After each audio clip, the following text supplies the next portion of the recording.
Tonight, you'll follow the crunch of snow and the whisper of pine needles into the deep medieval woods, where survival was an art and silence kept you alive. The world is cold tonight, the kind of cold that doesn't just nip your skin. It climbs inside your sleeves, your breath, your bones. Snow gathers in quiet heaps over the frozen earth, soft as flour and just as treacherous. You stand at the edge of a forest that seems to breathe. Pines exhale frost. Oaks creak under the weight of centuries and ice. Somewhere in the distance, an owl reminds you you're not the only one awake. It's late winter in the early 14th century, an ordinary year in an age that thought winter was a divine test rather than a season. You pull your fur cloak tighter, the rough edge of deer hide brushing your neck. Beneath it, your tunic smells faintly of smoke and dried meat, because no amount of washing or pretending to wash can rid fabric of campfire life.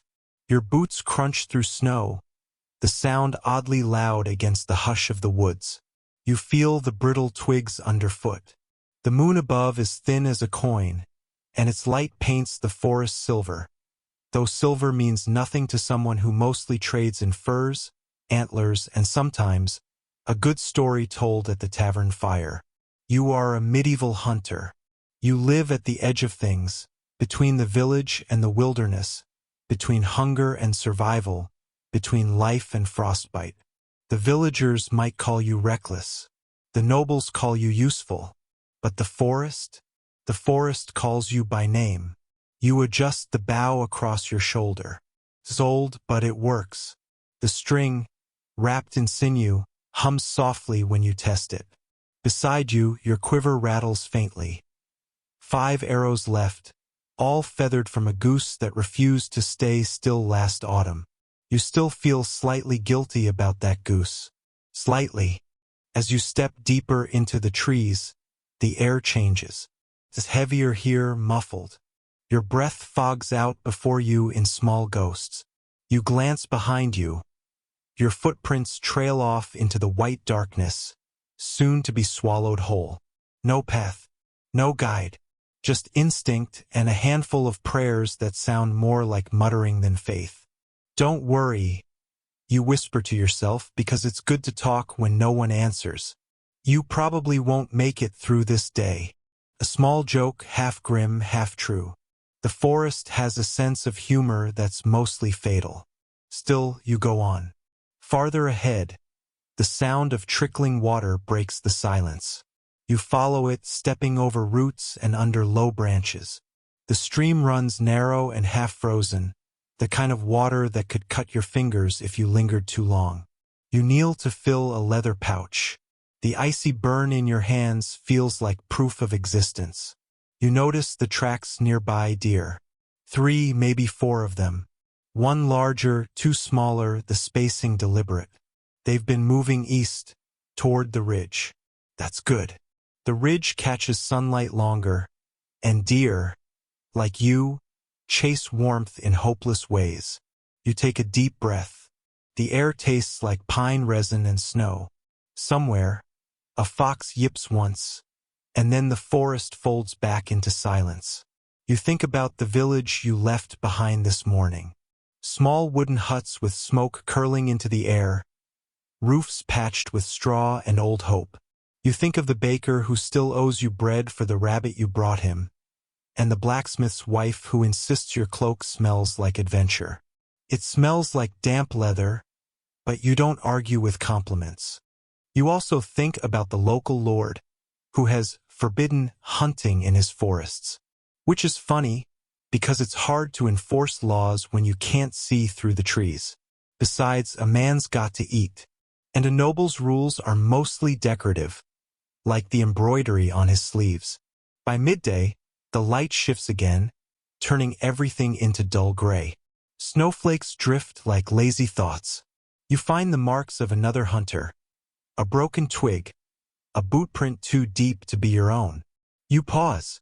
You know most hunters around here by their tracks. This one, however, looks unfamiliar. Wider boots, perhaps an outsider, or worse, a gamekeeper. You pull your hood low and keep walking. You've learned that in the woods, quiet is the only weapon that never runs out of arrows. A raven caws above you. 2, actually. That's never a good sign. In folk superstition, 1 raven meant good luck, 2 meant bad, and 3 meant you should probably turn around and go home. You consider it, briefly.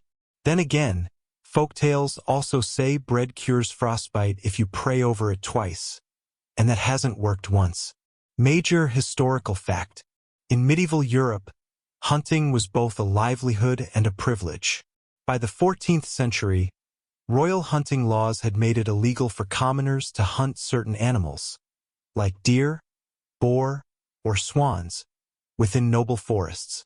Punishments ranged from fines to losing a hand.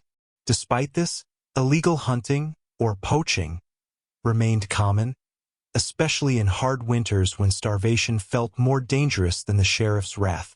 You push forward, bow at the ready. You move through the quiet the way a fish moves through water. Born to it, part of it, and slightly confused by it all. You find a clearing half buried in snow. A fallen tree splits the space, its roots clawing upward like frozen hands. You sit for a moment, resting your legs. The silence hums around you. Then, faintly, you hear it, a rustle. Something moving just beyond sight. You freeze. Not with fear, but with the calm of someone who's lived this moment 100 times. Slowly, you lift your bow. The string creaks softly. The sound is enough to make the air hold its breath. There. The flicker of movement again. A deer, slender, cautious, its eyes wide as moons. It steps into the open, snow dusting its back like sugar. You draw in your breath. The bowstring tightens. Your hand trembles just slightly, not from fear, but from the cold and the knowledge that this exact second decides how you'll eat tonight. The wind changes. The deer looks up, and just like that, it's gone, vanishing into the trees, silent as regret. You lower the bow. You sigh. You laugh quietly to yourself because that's hunting for you. Sometimes the forest gives. Sometimes it just watches you try. Obscure cultural tidbit.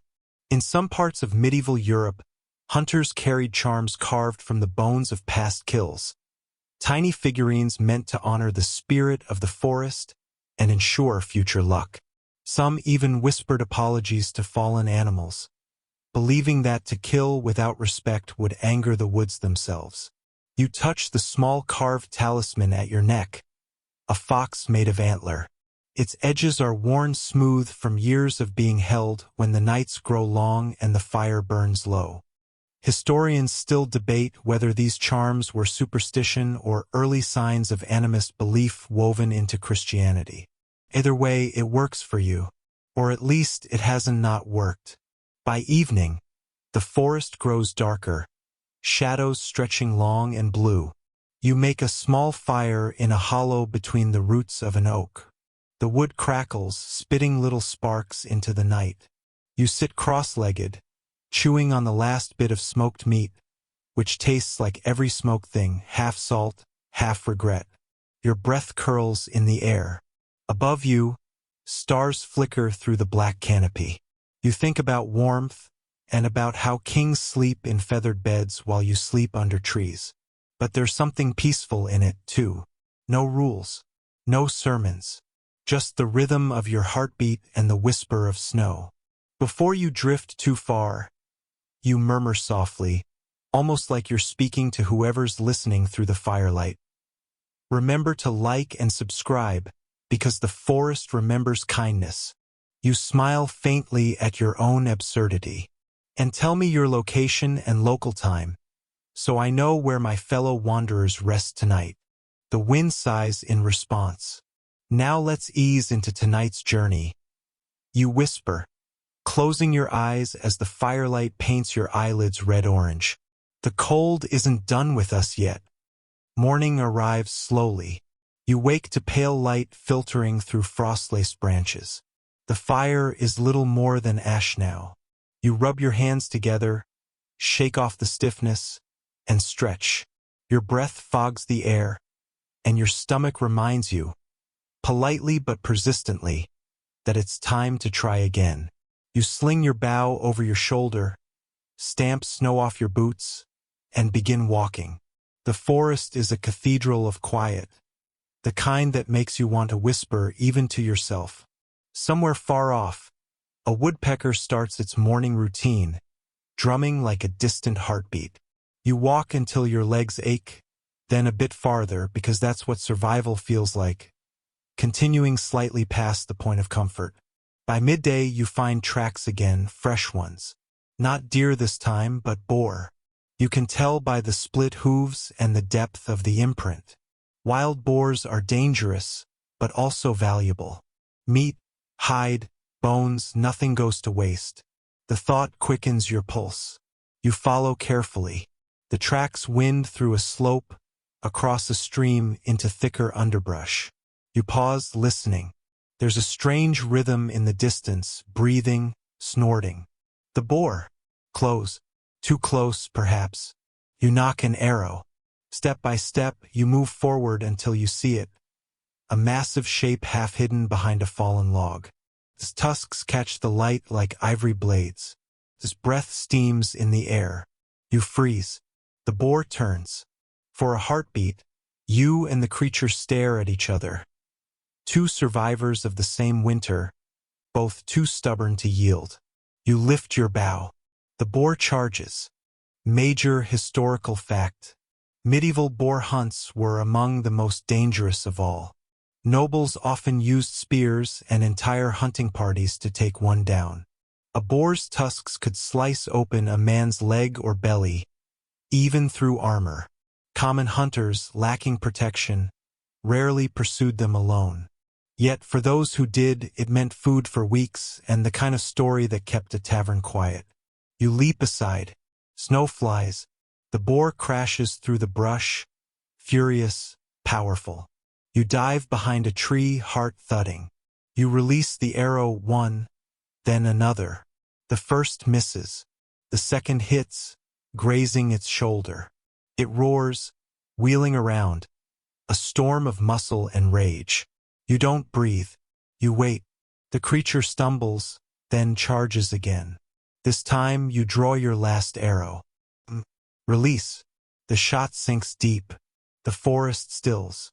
The echo fades. The boar collapses in the snow, steam rising from its side. You stay there, kneeling, your hands trembling with exhaustion and gratitude. You approach slowly, murmuring the old hunter's words. Forgive the hunger that brought me here. You touch the beast's coarse fur. Its eyes, even in death, hold a quiet dignity. You don't linger. The forest feels different now, heavier. You work quickly, preserving what you can. The snow helps keep the meat fresh. You wrap it in hide, sling it over your shoulder, and begin the long walk back toward the village. You can almost hear the tavern laughter already. You'll trade some of it for bread, some for ale, and keep a portion for yourself, for the quiet nights when you need to remember that the forest, though cruel, provides. Obscure cultural tidbit. In some medieval traditions, boars were thought to be sacred to the god of war or to ancient forest spirits. After a successful hunt, it wasn't uncommon for hunters to bury a portion of fat or bones beneath the nearest oak as an offering. It was said to keep misfortune away and appease the animal's kin. You do it too, half out of respect, half out of superstition. You dig a small hole near the roots, place a bit of meat inside, and whisper, "For the forest." Feels silly but also strangely right. Historians still debate whether these practices were remnants of pre-Christian paganism or simply symbolic gratitude, passed down like recipes and regrets. As the sun sets, you finally glimpse the faint outline of smoke on the horizon. Home or something like it. You trudge toward it, tired but not defeated. The snow glows faintly pink in the dying light. For a moment, the world feels almost gentle. You smile to yourself, thinking of the village chatter. They'll call you lucky. They won't understand the hours of silence, the frost-bitten fingers, the way the forest watches everything and remembers. But that's all right. You didn't do it for them. You did it because this is what you do: walk into the cold and come out carrying a story. The stars return one by one. You breathe deeply, letting the crisp night air fill your lungs. Not bad. You murmur to no one in particular. For a day that was supposed to kill me. Your voice fades into the snow. The forest sighs. And tomorrow it begins again. The morning is pale and cruel. The kind of cold that makes sound itself shiver. The sky is a washed-out blue. The sun a weak coin pressing through the clouds as if embarrassed to still exist. You wake slowly, your joints reluctant, your breath shallow. The forest has shifted again overnight. Snow heavier, air sharper, silence thicker. You stretch, listen. Nothing moves but the wind, sliding between the trees like a thief. Your small campfire is a ghost now. Nothing but ash and a faint scent of smoke, that ancient perfume of survival. You take a sip from your water skin. It's half ice, half hope. Then you rise. You begin walking before your body entirely agrees to it. That's the thing about living like this: you move not because you want to, but because stopping feels more dangerous. You walk until your thoughts blur, until the forest becomes background music. Creaks, whispers, cracks of frozen bark. After an hour, you reach a familiar tree. A beech with an old carved mark, shaped like a spiral. You did that months ago, or maybe a year. Hunters carve signs for themselves. Reminders, paths, the breadcrumb trails of the poor. It's strange to see it again, your past self leaving a note for your future one, saying, yes, you've been here before. You survived once. You can again. You follow the ridge, where the trees thin and the view opens. Below you, a frozen river winds through the valley like a silver snake.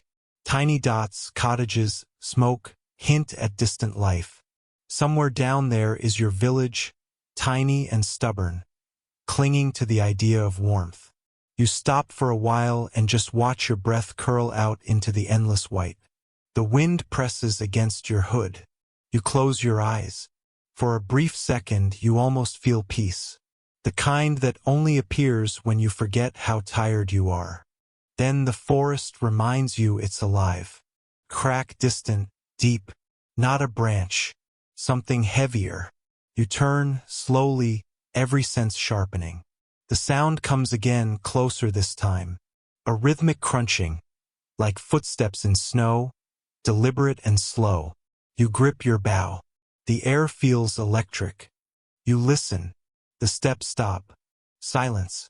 Then a low grunt. Bear. You've heard stories all your life. Winter bears, half-starved, wandering too close to human ground. You've seen the scars on men who met one too near. They tell you the same thing: you don't fight a bear. You survive it by not being there. Still, curiosity wins because curiosity is stronger than wisdom in your kind of life. You move closer, softly, carefully. The snow muffles your steps. Through the trees you catch a glimpse. A massive brown shape, fur-matted, muzzle dusted with frost. It digs through the ground, searching for roots or frozen fruit. You exhale slowly. Beautiful, you think. Terrifying, but beautiful. You back away, one step, 2, 3. The bear looks up. Its eyes catch yours for a second, glowing gold in the pale light. It huffs, then lowers its head again, uninterested. You let out a breath you didn't realize you'd been holding. Major historical fact.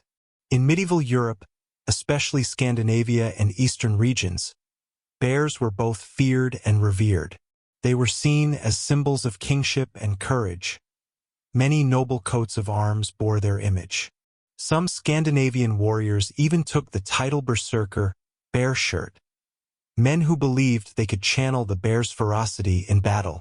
Ordinary people, however, saw bears as forest spirits to be respected, not trophies to hunt.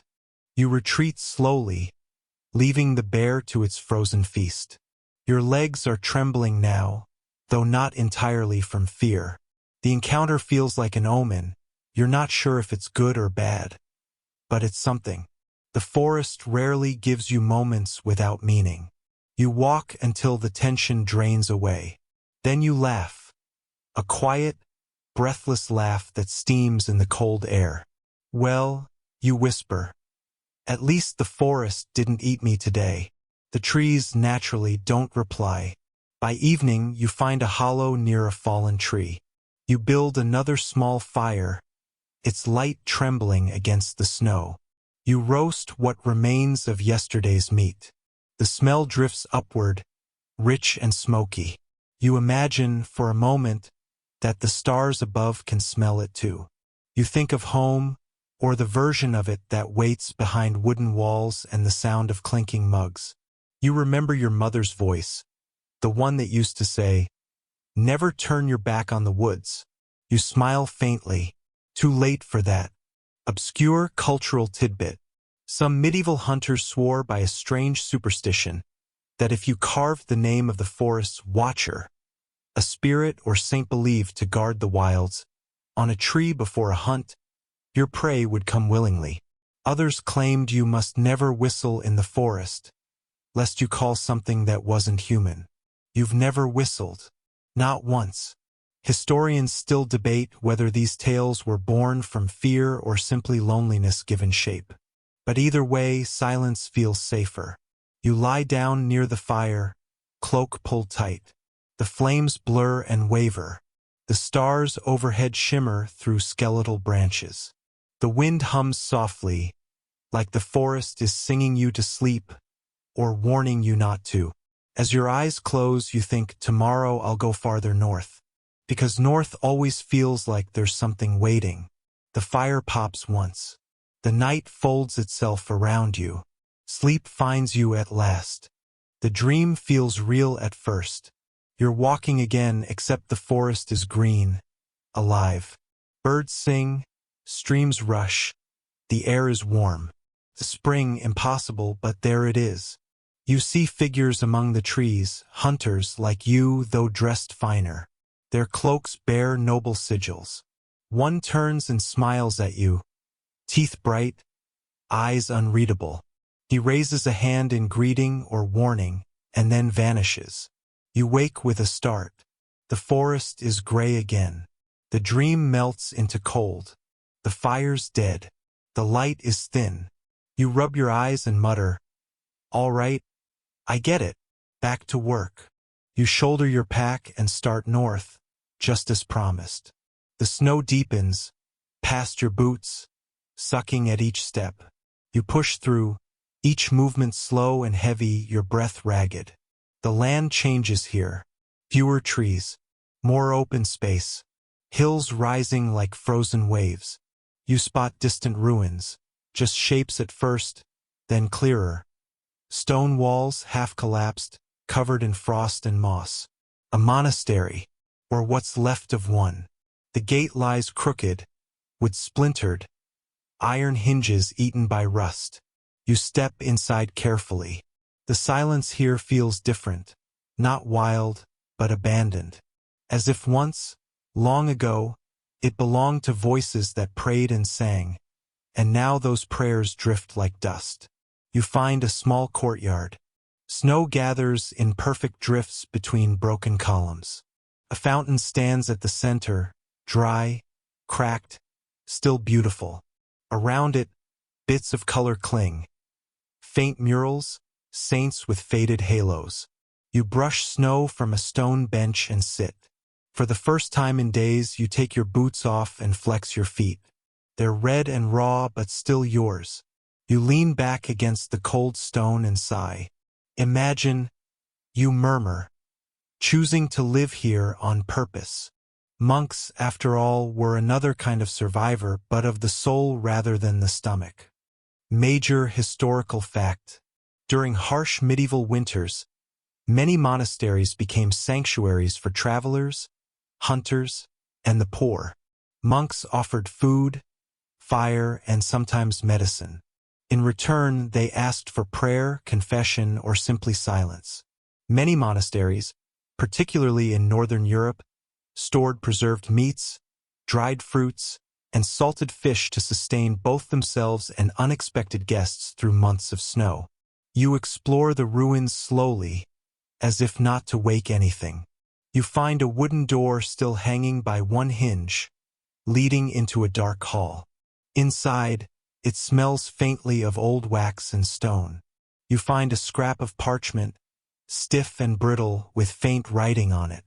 You can't read much, only a few Latin words that might mean mercy or light. You tuck it carefully into your pack. The past feels fragile, and it's good to carry something that reminds you people once endured this same cold and called it holy. In the corner, you find something stranger. A small wooden carving, a bear, but with wings. The detail is delicate, even after years of decay. You hold it up to the light, smile faintly. "Guess the monks and I have similar taste," you whisper. You leave it where it lies. Some things belong to the silence. Obscure cultural tidbit. There was a medieval belief that every forest had its own angel, a guardian spirit assigned by God to watch over it. Some monasteries even prayed for these angels, believing that the forest itself could sin through neglect or redemption through care.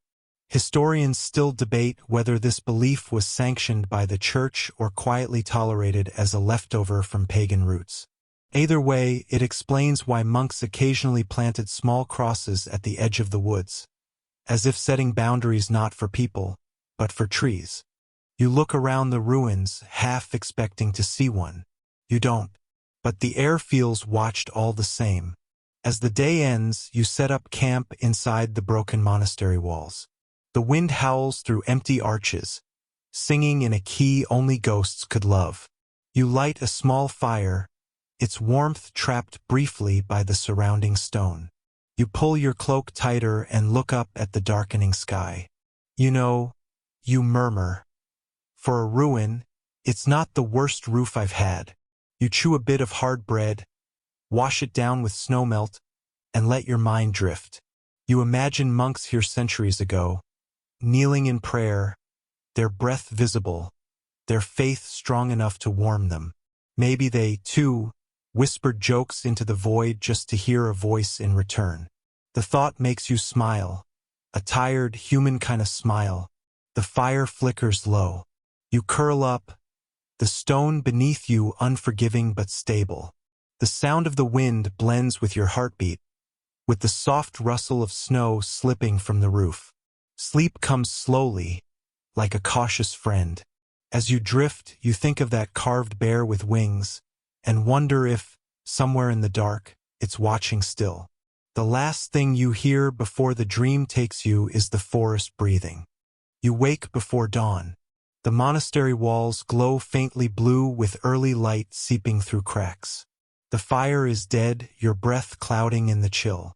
You stretch, listen. The wind has softened, the forest quieter than it's been in days.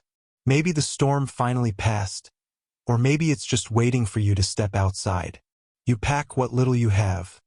The breadcrumbs, the dull knife, the faith that this day might hold something worth seeing. Then you step back into the white. The snow crunches beneath your boots, crisp and deliberate. Each sound feels amplified in the quiet. Even your heartbeat sounds like an intrusion. The ruins fade behind you, the stone arches shrinking until they look like broken teeth against the pale sky. You move north again as always, not because north promises anything in particular, but because it's the direction of stories. People tell you that's where the strongest forests grow, where hunters test their luck against nature herself. You suspect it's also where fools wander too far and never come back. But you're not thinking about that right now. You're thinking about breakfast. You find animal tracks in the snow, small ones quick and sharp, maybe rabbit, maybe hare. The forest has that faint stirring energy that says life is still here, hiding under the frost. You crouch low, follow the trail. After an hour of careful steps, you spot movement. A flicker of gray near a bush. You pull the bowstring slowly, holding your breath. The world narrows to one heartbeat. Then, release. The soft whisper of flight, the dull thud of success. You walk over. A small hare lies still, the arrow clean. You whisper a quiet thanks, not because you're religious exactly, but because the silence feels like it deserves one. Then you start a small fire and roast your breakfast. The smell fills the air, wood smoke, meat, a faint sweetness of thawing sap. For a brief moment you feel like the richest soul in the world. And for a moment longer you actually believe it. Major historical fact. Medieval hunters often relied on small game like hare, squirrel, and grouse to survive winters. While noble hunts focused on boars or deer, commoners and forest dwellers used snares and bows for whatever the woods offered. Meat was eaten quickly or smoked over low fires, sometimes mixed with dried berries for sweetness. An early version of jerky, though far less glamorous than the word suggests. After you eat, you sit back and let the heat soak into your bones. Your hands smell like smoke. Your clothes smell like life. You almost feel comfortable, which is, of course, the moment life decides to interrupt. You hear it. Not a roar, not a scream, but a whistle. Thin, far off, deliberate. It's human. You freeze. No one whistles in the forest. Not unless they're calling, warning, or lost. You listen again. There it is, again, two notes rising and falling like a bird that learned rhythm. You stand, glance around, but the trees make liars out of direction. You take a deep breath, sigh, and mutter, "Fine, let's see what fresh nonsense this is." You follow the sound. It leads you to a clearing, wide, round, almost unnaturally neat. In the center, a ring of stones, blackened with soot. Old campfire. Around it, faint shapes in the snow, boot prints perhaps a day old. So someone was here. You kneel and touch one. Not frozen over yet. You look up. The whistle sounds again. Closer now, behind you. You turn, nothing. Just the forest, smug in its silence. You laugh quietly. "Of course," you say. "Haunted, obviously. Wonderful." Still, something compels you to leave a mark. You take a small stick, scratch across into the snow, and whisper, "If you're real, don't follow." Then you leave because even brave people have limits, and ghosts love manners. Obscure cultural tidbit. Some medieval hunters believed in forest bells, unseen spirits that called out in whistles or chimes when danger or misfortune was near. Others said they were the echoes of saints warning travelers to turn back. Either way, if you heard one, tradition said to answer politely, then move in the opposite direction. Historians still debate whether this was superstition or a clever way to avoid walking straight into an ambush. You decide to believe both. By nightfall, you find yourself near a frozen stream. The water glints beneath a thin layer of ice. You carve a small hole, drink from it carefully. The cold slices your throat like clean glass. The stars are brighter now, burning in endless blue-black. You sit back and exhale slowly, your breath mixing with mist. You think about the whistle. You think about the ruins. You think about how the forest never gives you answers, only more beautiful questions. Then, for no reason at all, you hum softly to yourself, one of those old songs about hunters and ghosts and stubborn hearts. The forest listens. You almost think you hear it hum back. Sleep comes easier tonight, the kind of easy that feels earned. The morning begins with sound, a faint knocking, rhythmic and soft. At first you think it's woodpeckers. Then you realize it's hooves. You crawl from your cloak, squint into the pale dawn.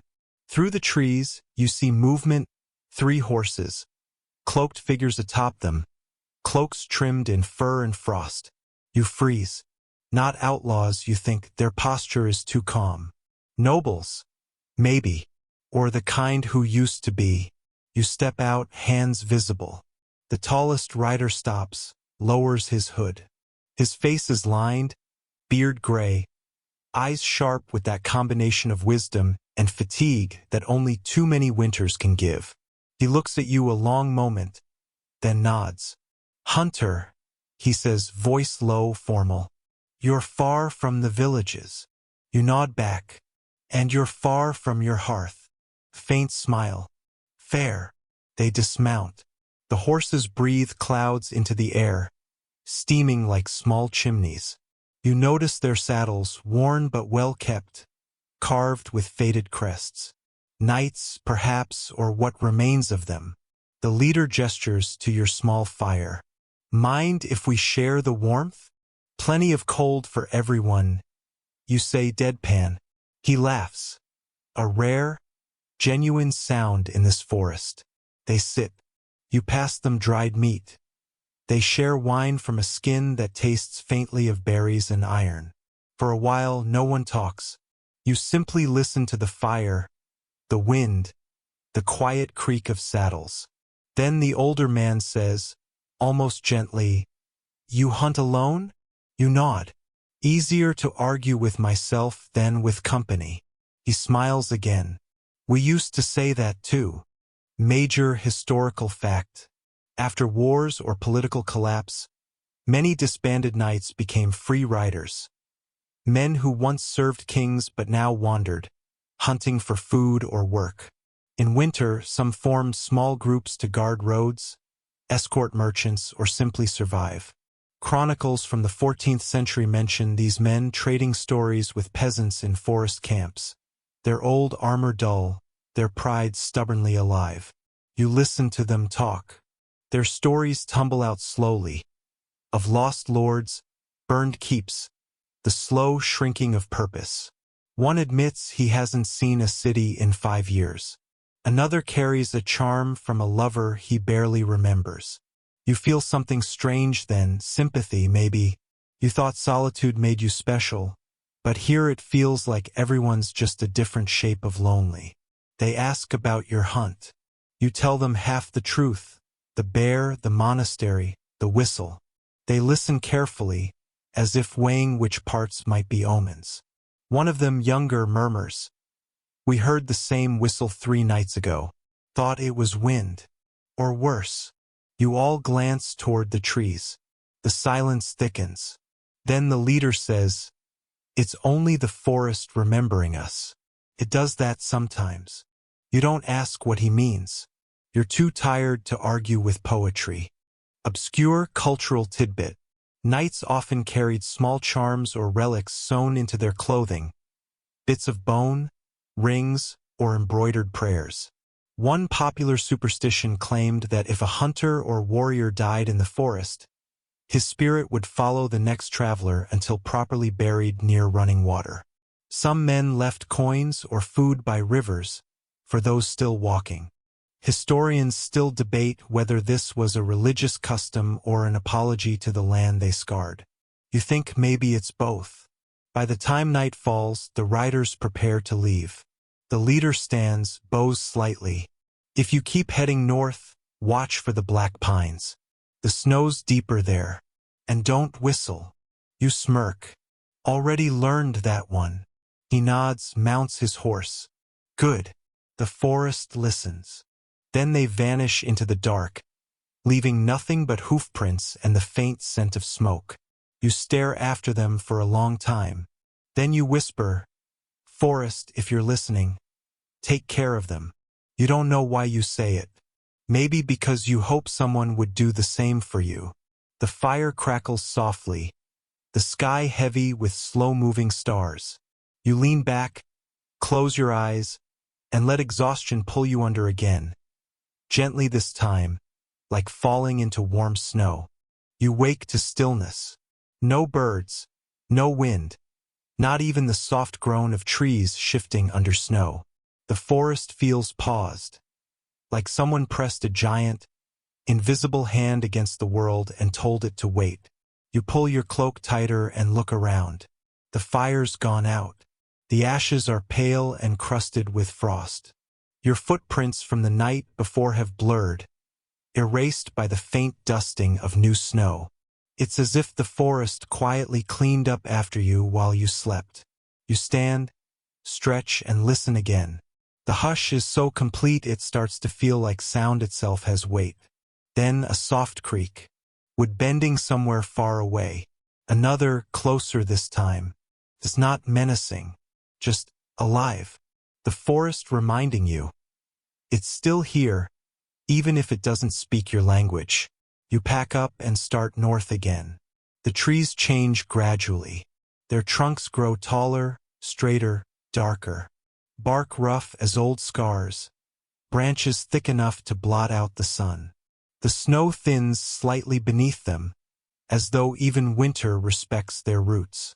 You've reached the black pines, the rider's warning echoing in your head. They're older than anything else here, these trees. Some of them wide enough to hollow out into homes. Some rumored to be cursed, others worshipped. You remember a line from an old tale. Where the light won't follow, the pines have already prayed for you. You're not sure what that means, but it sounds appropriate. Around midday you find what looks like a trail, faint indentations leading between two massive trunks. You follow it, the snow crunching softly underfoot. The air smells sharper here, almost metallic, like iron and pine resin. Then you see it. A strange mound beneath one of the trees, half buried in snow. You brush it away carefully and reveal leather. A satchel, stiff, cracked with age. You open it and find scraps of parchment, a broken quill, and a small wooden charm shaped like a stag. A hunter's bag. Forgotten. The parchment is barely legible, the ink frozen into gray veins. You can only make out a few words. North Ridge light between trees 3 days, and something that might be song. You tilt your head. A song in the middle of the forest seems unlikely, but then most things here do. You pocket the charm just in case. Maybe it's lucky, maybe it's not. You're too superstitious to test either theory. Major historical fact. By the 14th century, forest charters gave certain hunters, often foresters or professional trappers, permission to work in royal lands. These men carried written licenses sealed with wax. Losing one could mean prison, since poaching was a punishable offense. Some hid their papers in charms or talismans, believing spirits would guard them. Historians still debate whether these charms were religious protection or a quiet protest against the crown's control of the land. You'd probably say both. By evening, the wind begins again. It moves like a sigh through the branches, slow, mournful. You build a small shelter against a tree, layering pine boughs for insulation. It's not pretty, but it's warmer than the open ground. As you settle in, you notice something odd. Faint scratches on the nearby trunk. Not from animals. Lines deliberate like writing. You brush away the snow and trace them with your fingers. They form symbols, crude and spiraling. You've seen something like this before on the walls of a chapel long ago, part of a charm against famine. Carved by villagers who didn't know Latin but knew fear. It hits you that this mark was made by someone desperate enough to beg the forest itself for mercy. You run your thumb along the grooves, then whisper softly, "Whoever you were, I hope it listened." The night drifts down like a curtain. You eat a little, wrap your cloak tighter, and listen to the forest breathing. Sometimes you think you hear steps far away, crunch, pause, crunch. Then silence again. You tell yourself it's the snow settling. You tell yourself a lot of things out here. Sleep comes late, uneasy, but at least it comes. Morning brings a thin sun, the kind that shines without warmth. Your breath still fogs the air, but the forest feels less hostile, almost curious. You follow the tracks again. The snow deepens, rising past your ankles. At one point you slip, fall face first into a drift and laugh quietly. You look ridiculous. Medieval or not, some problems never change. Snow always wins. You brush yourself off and keep walking. You come upon a stream, narrow, half-frozen, winding like a silver ribbon between the trees. Something glints beneath the ice. You kneel and squint. A metal clasp, maybe. You break through the ice carefully and fish it out. A small bronze brooch shaped like a bird. Old, definitely. Beautiful in its simplicity. You rub off the frost and notice the delicate etching of feathers. Maybe it belonged to a noblewoman once, or maybe a merchant's wife. Somehow it ended up here in the middle of nowhere. You can't help smiling. You got lost too, huh? You slip it into your pouch next to the wooden stag. Now you're collecting ghosts. You rest beside the stream, listening to the trickle of water beneath ice. The sound feels like time itself. Slow, patient, unconcerned with you. You think about how many winters this stream has seen, how many hunters came before you, how many left their own little offerings behind. You remember a saying you once heard in a tavern. The forest eats stories first, then bones. You chuckle softly. Well, not if I keep walking. Major historical fact. In parts of medieval northern Europe, hunters sometimes left small metal trinkets near rivers or crossroads before beginning long hunts. These offerings, brooches, coins, even broken tools, were meant to appease the spirits of the land or ensure safe passage. Archaeologists have found hundreds of such items buried in forest soil, often miles from any settlement. Historians still debate whether these were religious rituals or simple acts of gratitude for survival. You decide it doesn't really matter, either way the forest remembered them. As afternoon fades, you hear something strange again. Not a whistle this time, but humming. Low, steady, and distant. A human sound carried by the wind. You freeze. The melody is simple, 3 notes repeating, rising then falling. You turn slowly, scanning the trees. The sound shifts, echoing oddly, as if coming from everywhere at once. You whisper, "If this is you again, forest, pick a side." The humming stops, then faint laughter. Your stomach drops, though the sound isn't cruel. It's tired, almost gentle. A woman's voice, maybe, or the forest pretending to be one. You move cautiously, every step careful, until you reach a clearing. There, between 2 pines, stands something half hidden in shadow. A wooden cross, crudely made, leaning slightly. Beneath it, a scattering of bones wrapped in faded cloth. You kneel slowly, not afraid exactly, just reverent.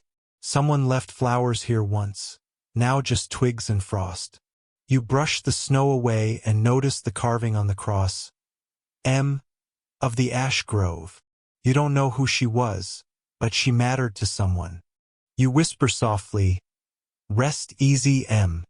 And because you're alone, and because the air feels heavy with watching, you add, "If that was you singing, thank you." Obscure cultural tidbit. Throughout medieval Europe, it wasn't uncommon for travelers or hunters to bury loved ones where they fell, marking the spot with a cross or carved stone. Some even sang to the dead, believing their voices would guide the soul home. In remote forests, such graves became landmarks, known to few, forgotten by most. You think of M, alone under the snow, and decide she deserves remembering. You sit there a while longer, staring at the cross. Then you light a small candle stub and leave it by her side. The flame flickers, a tiny pulse of warmth against the cold. As you rise and turn to leave, you hear that faint humming once more. This time, not from the trees, but from yourself. You hadn't realized you were repeating the tune. The melody lingers long after you've left the clearing. The forest seems quieter now. Not empty, just listening. You walk until your legs ache, and when you finally stop for the night, the stars feel closer than they've ever been. like old eyes that have seen too much, still shining anyway. You close your eyes and think, maybe this is what peace feels like. Temporary, fragile, and absolutely worth it. Then you sleep. You wake to birds. Not many, just one. A thin chirp, testing the air as if to ask permission.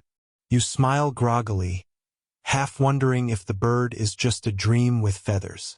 The forest feels lighter this morning. The shadows still stretch long, but they've softened. The kind of gray that promises something kinder beneath the frost. You stretch, shake off the snow, and eat the last of your smoked meat. It's cold, dry, and tastes faintly of pine smoke and regret. But it'll do. You glance at your pouch, the wooden stag, the bronze brooch, both safe inside. Little relics of persistence. You tie the pouch shut with a strip of leather and whisper, "All right then. Let's not die beautifully today." The path winds upward now, the slope gradual but relentless. You feel the air thin slightly, crisper, drier, carrying that hollow echo mountains always have. You pass more carvings along the way, spirals, stags, strange lines like maps that go nowhere. One looks like a circle of trees with something burning at the center. Another, oddly enough, resembles a ladder climbing into nothing. You wonder if these were directions once. Markers left for those who couldn't read words but could read symbols. You stop at a frozen pool halfway up the incline. The surface reflects the world so perfectly that for a second you think there's another traveler standing below it, staring up at you. You wave. They don't wave back. You sigh. Fair enough. By noon, you reach a ridge overlooking a small valley. The view steals your breath. Not because it's beautiful, though it is, but because it's so unbothered.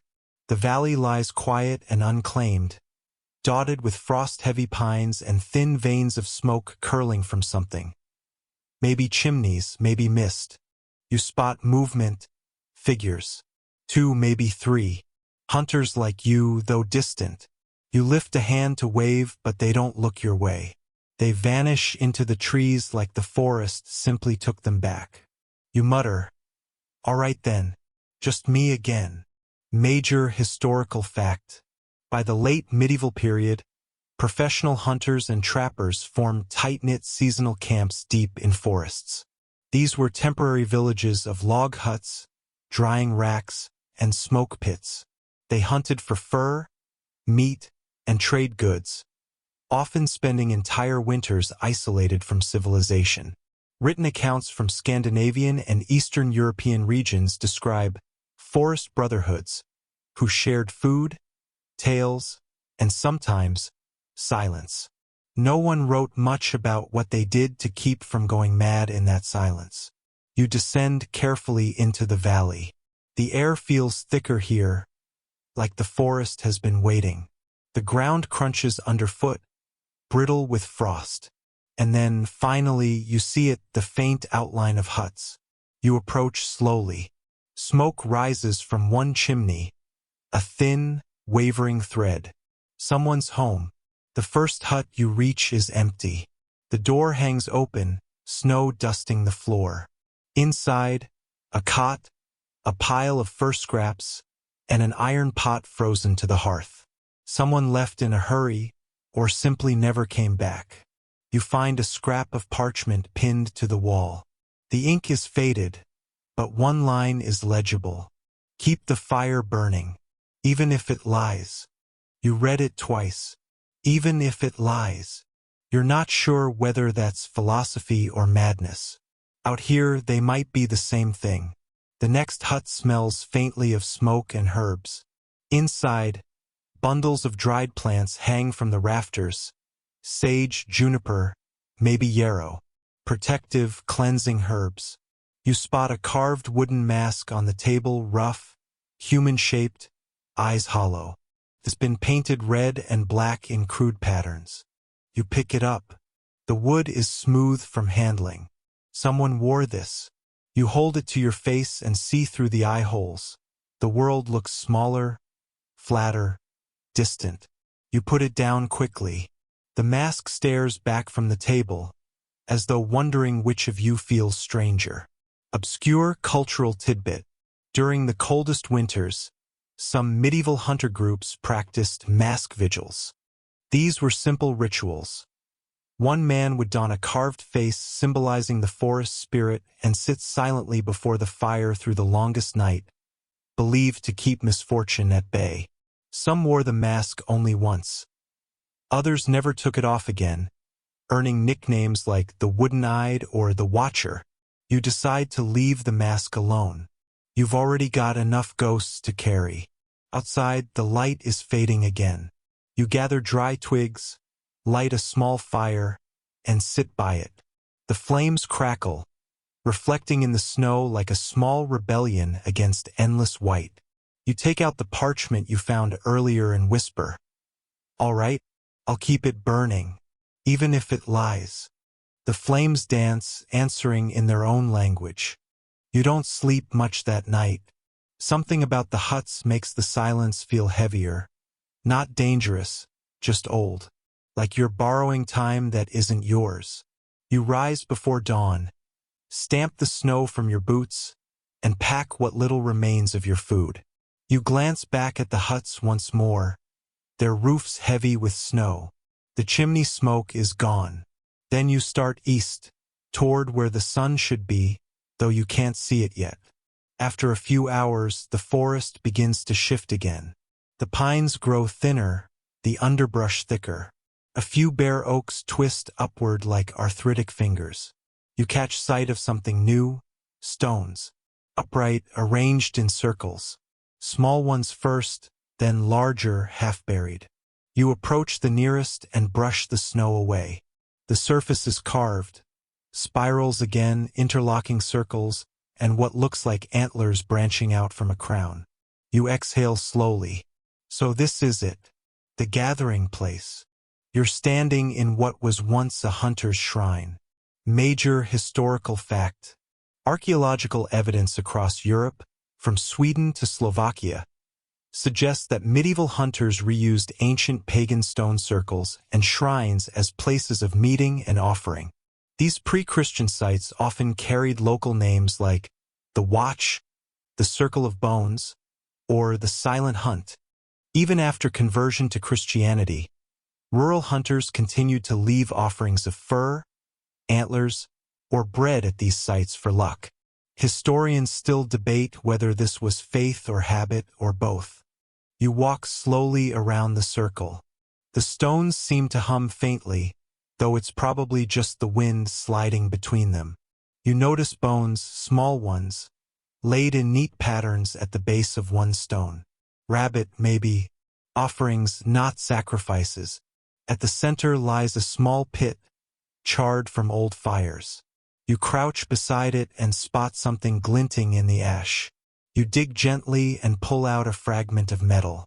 It's a blade. Rusted, broken, but clearly forged, narrow and elegant. A hunting knife, maybe ceremonial. You run your finger along its dull edge and whisper, "You've seen more winters than I ever will."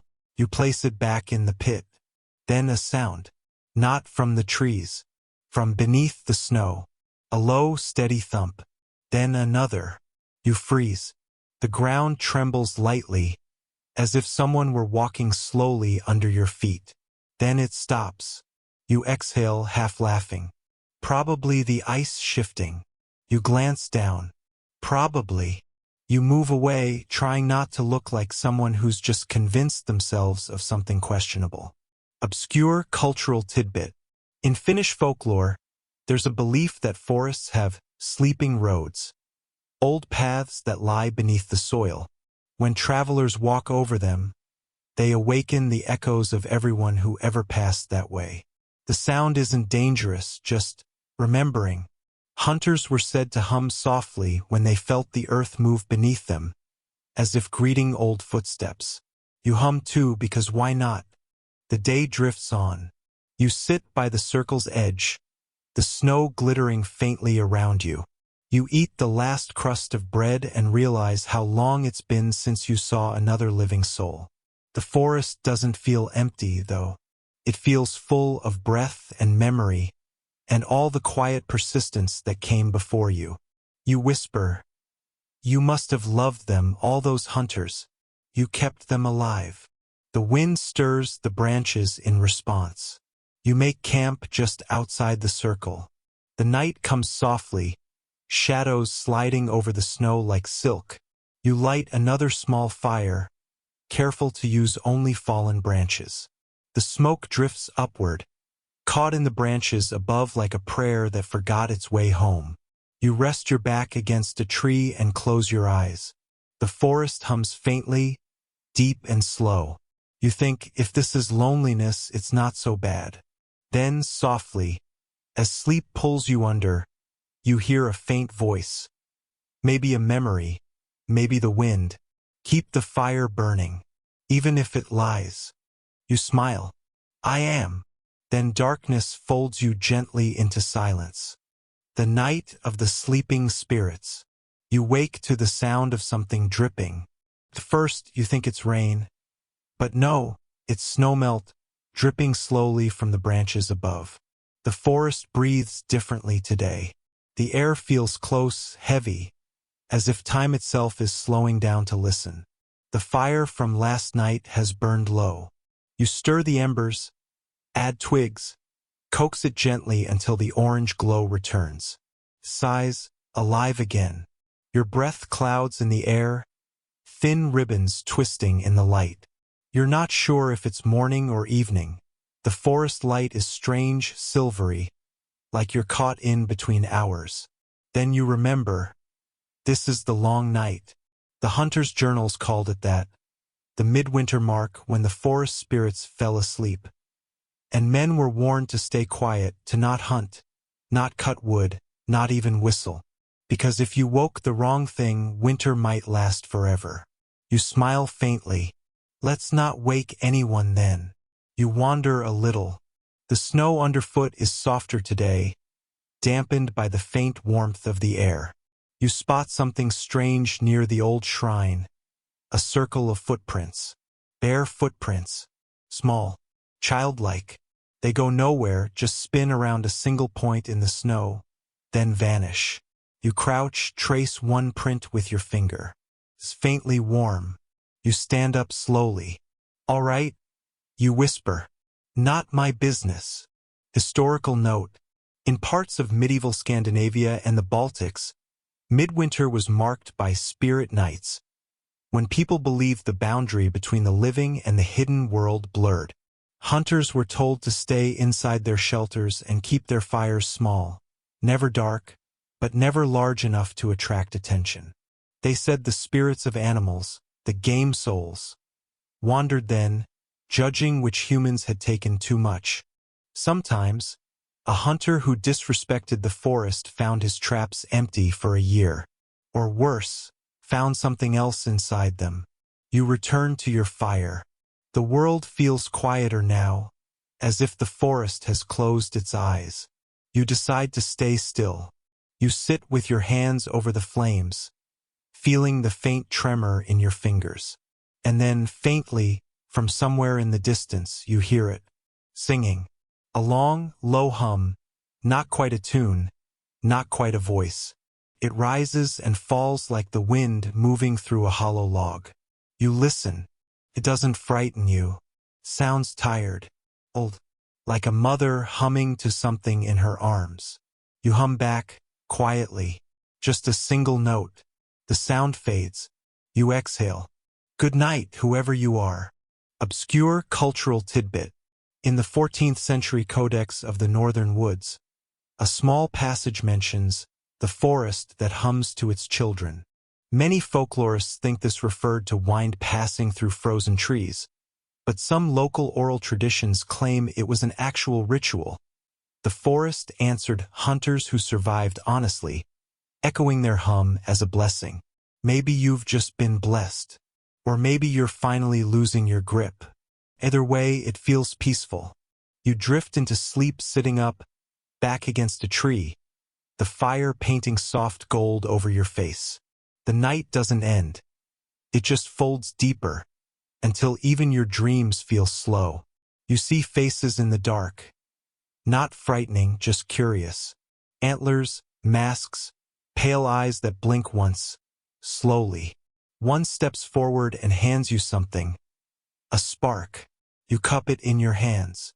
Then you wake, and the fire in front of you burns brighter. You laugh quietly. Thank you. The feast of smoke and silence. The next day is gray, utterly, achingly gray. The snow glows faintly like ash. The forest smells of damp bark and faraway smoke. You pack your things. There's not much left now. The charm pouch, the blade shard you kept after all, and a small piece of charcoal from last night's fire. You pocket it for no reason other than instinct.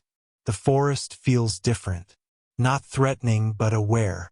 By midday, you stumble on another clearing, smaller than the shrine, but clearly used by people long ago. The remains of a large circle of stones sit half-buried in snow. A post stands at the center, wrapped in faded ribbons. You brush the snow off one stone and find it marked with soot, black handprints, overlapping. Some large, some small. You place your own hand beside them. Your fingers fit between the old ones perfectly. Historical fact. Many medieval hunting guilds practiced a winter rite called the Feast of Smoke. Not a feast in the literal sense, but a night of quiet around a shared fire, honoring the spirits of all animals taken that year. It was both confession and thanksgiving. Hunters burned bits of fur, bone, and bread, whispering apologies into the smoke. The ritual was said to ensure luck and forgiveness. You wonder who these people were. You whisper, "I hope it worked."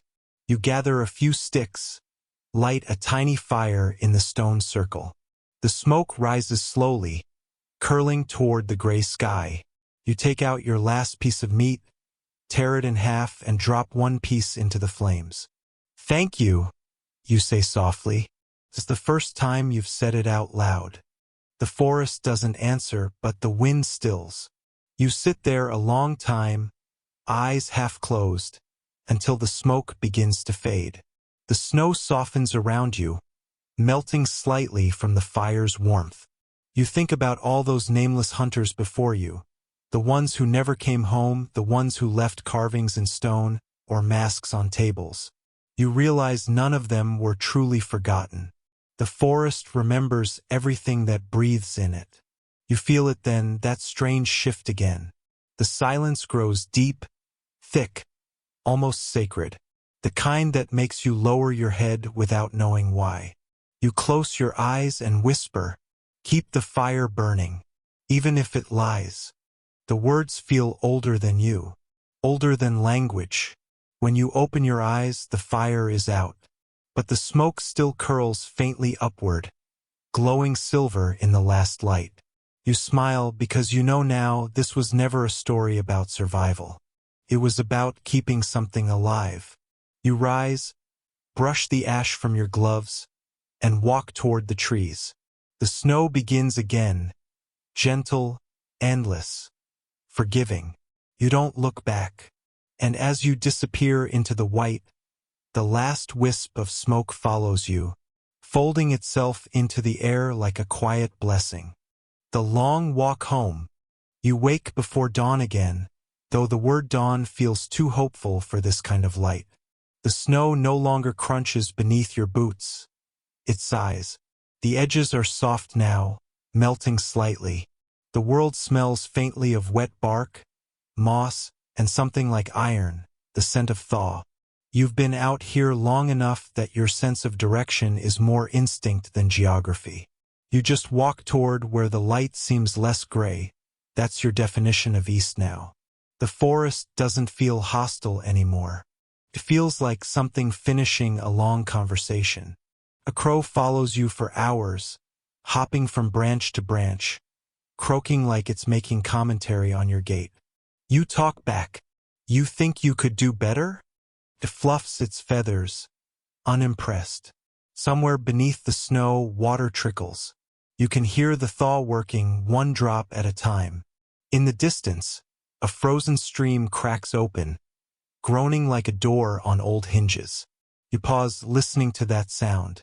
It feels like the earth itself taking a breath after holding it for too long.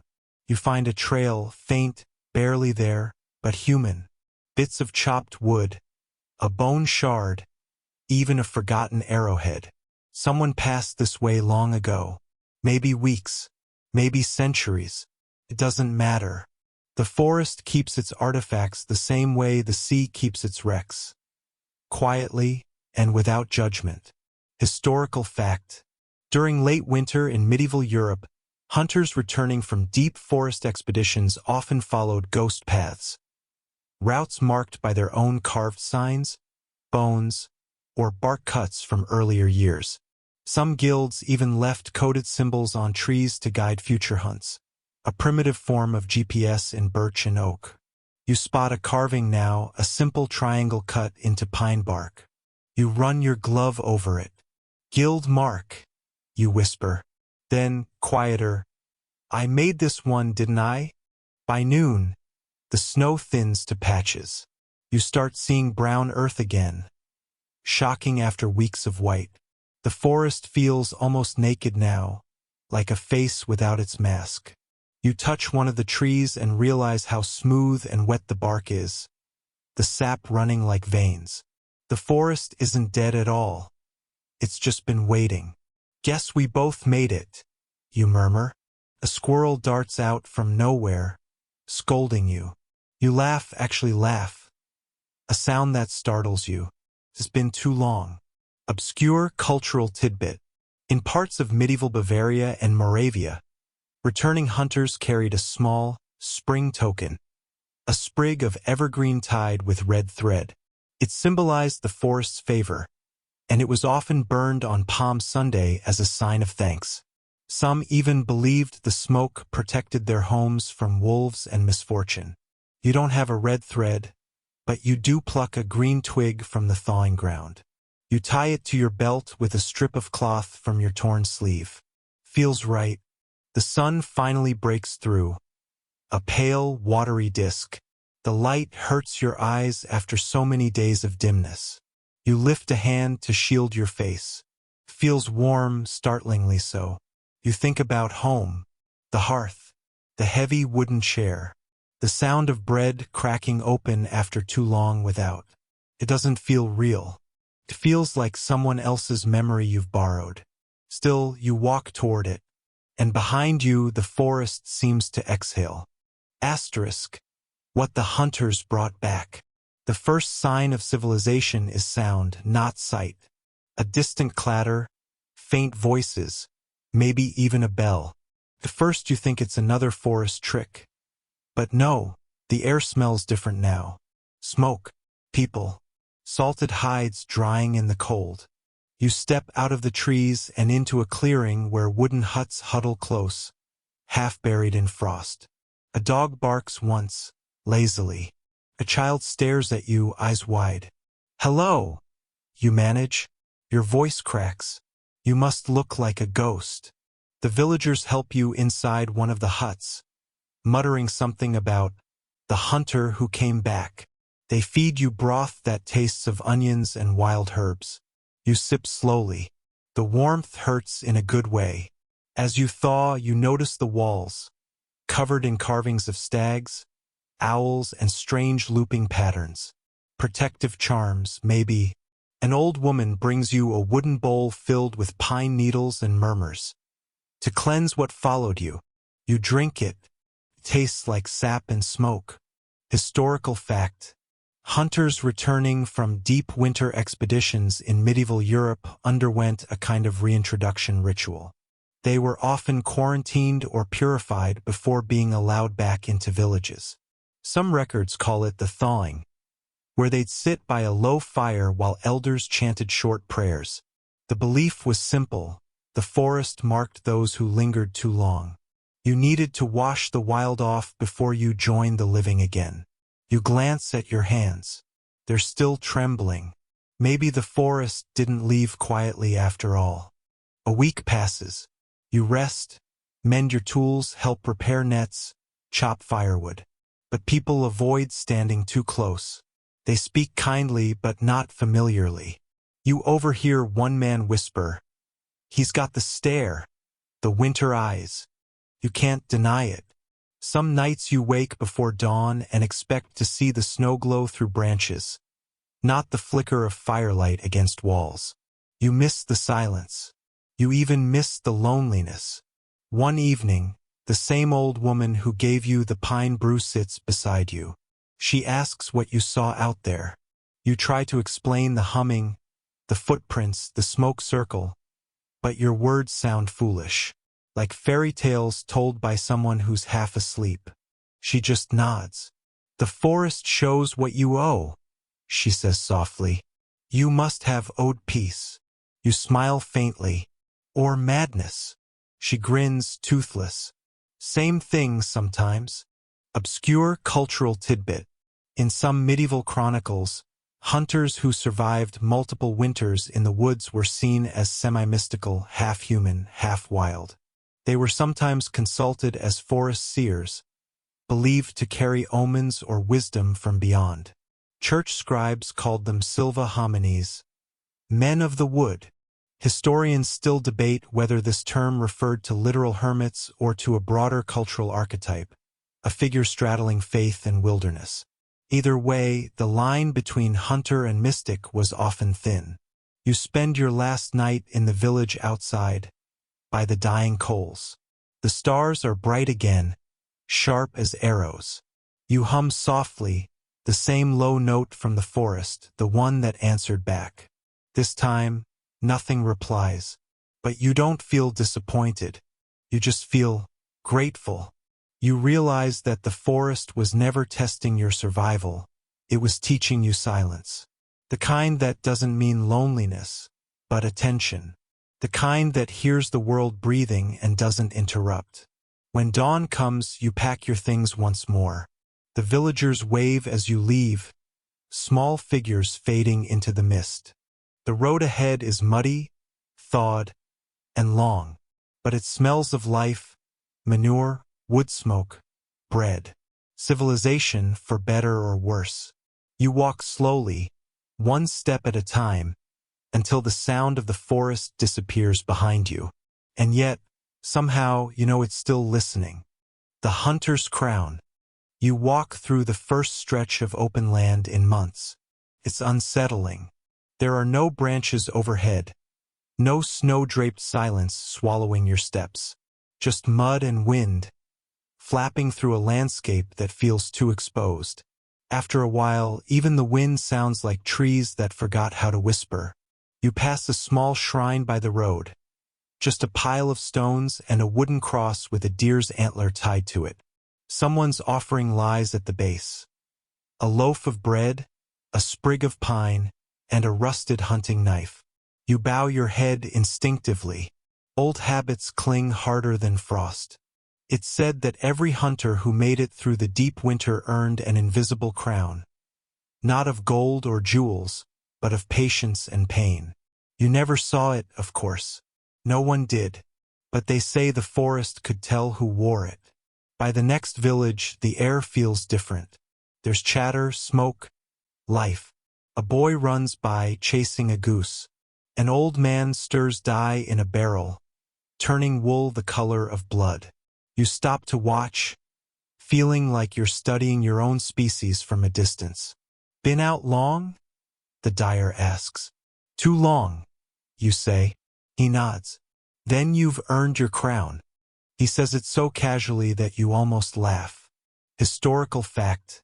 In medieval Germanic and Scandinavian hunting guilds, the title of Winter King, or Crowned Hunter, was sometimes bestowed on whoever returned from the harshest forest expeditions. These weren't nobles, they were professionals. Trackers, trappers, fur traders. The crown was symbolic. A wreath of pine and bone, sometimes worn during spring feasts. It marked endurance, not rank. You imagine yourself wearing that wreath now, needles scratching your scalp, the faint smell of sap. It doesn't feel triumphant. It feels like a reminder. Later, you sit outside a tavern, warming your hands by a brazier. Inside, someone's playing a lute badly. The tune slips out of rhythm every few bars, but no one seems to care. You sip thin ale and listen to the laughter. It's sharp, alive, the opposite of the hush you left behind. It almost feels too loud, like daylight after darkness. Still, you smile. Maybe you've been quiet long enough. Obscure cultural tidbit. In medieval Hungary, it was believed that the first hunter to kill a stag after the winter thaw could predict the year's fortune based on the shape of the antlers. If the horns were even and tall, peace would reign. If one was broken or twisted, war or famine was said to follow. So, in a sense, the forests were both pantry and oracle. You think of the stags you saw, all muscle and grace, fading through snow. You wonder which of them would have carried this year's omen.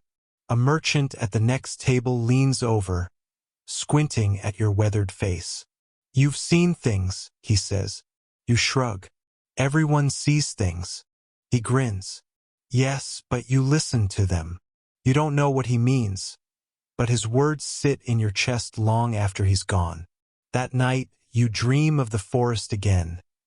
Not the hungry version, but a soft one. Trees bending in moonlight, snow turning to petals. The silence not empty, but full. When you wake, your pillow is damp with melted frost that isn't there. You smile. Maybe that's the crown. Not of pine or bone, but memory that refuses to melt away. The whispering court. By spring, the mud roads are crowded again. Merchants, priests, beggars, all the migrating species of medieval travel return. You follow them, slowly, toward the nearest town large enough to have stone walls and rumor. Rumor, it turns out, travels faster than wagons. People already know about the hunter who came back. A monk at the gate nods. "You've been expected," he says, as though you had an appointment with fate. Inside, the air smells of tallow, bread, and wet wool. A trumpet sounds somewhere distant, not quite royal, not quite skilled. You end up in a courtyard where nobles stand in furs trimmed with ermine, pretending not to shiver. A herald calls your name or some approximation of it. You bow awkwardly. The Queen's steward steps forward. "His Grace has heard of your endurance," he says. "He wishes to ask how." You blink. "How?" "Yes," the steward says, eyes narrowing. "How one keeps breathing when the world seems intent on freezing first." You pause, then shrug. You listen to the cold until it stops trying to scare you. The steward frowns. "That's not an answer." You smile faintly. "It's the only one I have." Historical fact. In several medieval courts, notably those of Charles IV in Bohemia and Frederick II in Sicily, returning winter hunters were occasionally invited to recount their experiences to the nobility. Their stories weren't seen as mere entertainment. They were regarded as living metaphors for divine endurance and the moral weight of patience. Some even became informal advisors, their perspective shaped by solitude and survival. And so, without meaning to, you become part of a tradition older than parchment, the storyteller who doesn't seek the court, but is found by it. The Queen listens from her throne, silent. When you finish describing the frozen stream and the footprints that weren't yours, she says softly, "The forest speaks to those who aren't trying to hear it." You look up, startled. Her eyes are cold, clear, not unkind, but ancient somehow. Then she smiles. "Stay for supper." Obscure cultural tidbit. Some medieval chronicles mention a tradition called the Whispering Supper, an evening feast where guests spoke only in low tones, supposedly to honor the voices of the wild. Meat was carved in silence. Candles flickered like nervous thoughts. It was meant to remind nobles that survival wasn't just divine favor. It was negotiation with nature itself. You sit beside the Queen during such a supper. The food is warm, rich, and strange. Honeyed venison, roasted chestnuts, spiced wine. No one speaks louder than a whisper. Even laughter sounds like prayer. You glance at the queen. Her eyes flicker toward the window, where the forest line cuts the horizon like a dark bruise. Do you miss it? She asks. You hesitate. Every time I breathe. She nods. Then you still belong to it. Historians still debate whether this specific queen, unnamed in most accounts, was real or symbolic. Some think she represented the moral conscience of the realm, the figure who listened when others spoke too loudly. Others believe she was based on a forgotten noblewoman known for her interest in pagan folklore and hunting rituals. Either way, her story, and yours, blur at the edges, like two tracks in melting snow. That night, when you sleep in the guest quarters, the wind howls faintly through the shutter cracks. It doesn't sound like a storm anymore. It sounds like someone remembering your name. And for the first time since winter began, you sleep without waking before dawn. The forest comes to court. You wake to bells. Not church bells. Thinner, more metallic, like the sound of someone shaking frost from a dream. The window above your bed is rimmed with condensation, your breath painting faint halos against the glass. You rise, stretch, and notice something curious. Your boots are missing. For a brief, wild moment, you think the forest took them back. Then you find them drying by the hearth, cleaned and neatly arranged. Someone has left a sprig of pine inside each one. You stare at it, feeling that same unease you used to feel when the woods went too quiet before a storm. At breakfast, the steward tells you that the queen wishes to see you again. Her Majesty says. He begins stiffly. You brought the forest into the castle. You blink. Did I? She says the walls feel colder now. He says, clearly disapproving, as if they remember something they shouldn't. You smile slightly. Then the walls are learning to listen. He sighs. Please don't start a religion. Historical fact. In the 14th century, natural phenomena inside castles, sudden chills, odd noises, unexpected breezes, were sometimes attributed to forest spirits brought back unintentionally by hunters or travelers. Chroniclers in regions like Bavaria and Bohemia recorded nobles holding cleansing feasts or prayers to send back the whispering woods. These were not full-blown exorcisms, but small acts of symbolic hospitality toward nature. The queen seems to prefer the latter approach. That evening, she orders a banquet, not for victory, but for remembrance. The hall is draped in pine and birch boughs. Bowls of snowmelt water glimmer beside goblets of wine. A stag's skull, polished smooth, sits at the center of the table like an honored guest. Tonight, she says softly, we dine with what survived us. No one laughs. You take a seat near the end of the long table. The food smells like the forest in summer. Herbs, mushrooms, something roasted and smoky. The nobles look uneasy, their jeweled sleeves brushing against pine needles. You can tell they want to talk about trade, about alliances, about everything that doesn't smell like damp bark and old secrets. Instead, the queen asks you to speak. You tell them about silence, the kind that isn't empty but full of slow-moving life. You describe a fox's tracks beside your own, the sound of thawing ice dripping like soft applause, the way hunger becomes a kind of prayer when the last loaf is gone. You finish with a small smile. And then spring comes, as if it were proud of you for not dying. The room doesn't breathe for a moment. Then someone coughs politely. Obscure cultural tidbit. In parts of medieval Poland, hunters were expected to make small wooden carvings of the animals they had killed and leave them on the hearth during the first thaw. It was believed this allowed the spirits of the forest to visit one last time before returning to the wild. Failing to do so, it was said, could cause a year of bad luck or strange noises in the night. That night, as you return to your guest chamber, you find a small carving left by your bed. A wolf crudely made, its snout turned upward as if howling at something unseen. You lift it carefully and set it beside the pine sprigs in your boots. "Do you ever miss it?" the queen asks the next morning, as you meet her in the garden. "Every breath," you reply automatically. She nods. "Then perhaps you didn't leave.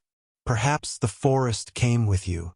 You look around. The garden is still half frozen, the air full of quiet birds that forgot to migrate. For a moment, you swear you can hear branches creaking in the distance, though there are none for miles. The sound is low, familiar, almost like laughter. Historians still debate whether the story of the hunter and the queen who listened to the trees originated from this period or was a later allegory about environmental balance. Some suggest it was a veiled criticism of overhunting or deforestation, masked as myth. Others think it was just a bedtime story that survived longer than it should have. But you, sitting there, fingers smelling faintly of pine resin, can't help thinking the truth might be simpler. The forest never really leaves anyone who learns to hear it. Asterisk, legends in the snow. By summer, you've become a local curiosity. Children point when you walk through town. Some bow dramatically and call you Lord Frostbeard. Others sneak behind you, hoping to see if snowflakes fall from your cloak. You let them wonder. Stories, after all, need mystery, especially the boring ones that people tell before sleep. The Queen's chronicler approaches you one afternoon. He's thin, ink-stained, and looks perpetually exasperated by existence. He bows just enough to be polite. Her Majesty requests your account, the official version. You sigh. "Officially, I was cold." He waits. "And hungry." Still waiting. You glance at him. "Would you rather I lie?" His quill hesitates. "If it's a good lie." You grin. "Then write this. The forest talked, and I listened." He writes it down. Historical fact. Medieval chroniclers often blurred the line between fact and allegory. In one famous example, the Chronica Boemerum, Chronicle of the Czechs, describes a hunter of frost who returned with stories of trees that spoke the names of kings. Scholars now believe this was a symbolic account of survival and endurance during the harsh winter of 1310 to 1311, when much of Central Europe suffered severe famine and freezing temperatures. But people remember stories, not statistics. So the hunter became a symbol, a figure who faced the wild, returned alive, and refused to let the silence swallow him. You never meant to be that figure. One day, as you walk through the market, a storyteller is performing on a crate. He waves his arms dramatically. And the hunter said, "Even the trees bow to me." You stop. "That's not what I said." The man looks down. "You're interrupting the story." You sigh. "It's my story." "Not anymore," he says with a wink, and keeps going. Obscure cultural tidbit. In medieval markets, living legends. People who had survived miracles, wars, or great hunts were sometimes paid to attend fairs and festivals simply to stand and be pointed at. Their mere existence was seen as a public blessing. In some cases, towns would even pay for their food and lodging in exchange for letting others touch them for luck. You imagine yourself in that role and laugh softly. You'd rather face wolves again. That night, you sit by the window of your small room, watching the horizon turn orange. In the courtyard below, the queen walks with her attendants. Her crown glints faintly, not gold, but iron polished to shine like the moon. You realize then, crowns are just metaphors people wear so they don't have to admit how heavy their heads feel. The wind rises gently, carrying with it the smell of pine, wet earth, and something older, like the whisper of the forest calling through miles of open field. You close your eyes, and for the first time you feel the world breathing with you instead of around you. Historians still debate whether the hunter's final years were spent in the court, as legend claims, or if he eventually returned to the wild. A few records mention a hermit living near the edge of the royal hunting grounds, one who refused to speak but always left pine branches on graves. The truth, as always, is somewhere between frost and folklore, and that, perhaps, is the most human place of all. The Hermit of Pine Hollow. You walk away before dawn. No farewell. No fanfare. No one notices except the stable cat, who blinks at you as if approving your decision. The road to the forest is a ribbon of mud and half-melted snow, a place where hoofprints dissolve into puddles and every echo feels slightly out of sync. You don't look back at the castle. It looks better from a distance, most things do.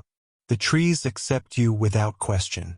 They never ask where you've been, who you served, or why you came crawling back smelling of roast meat and incense.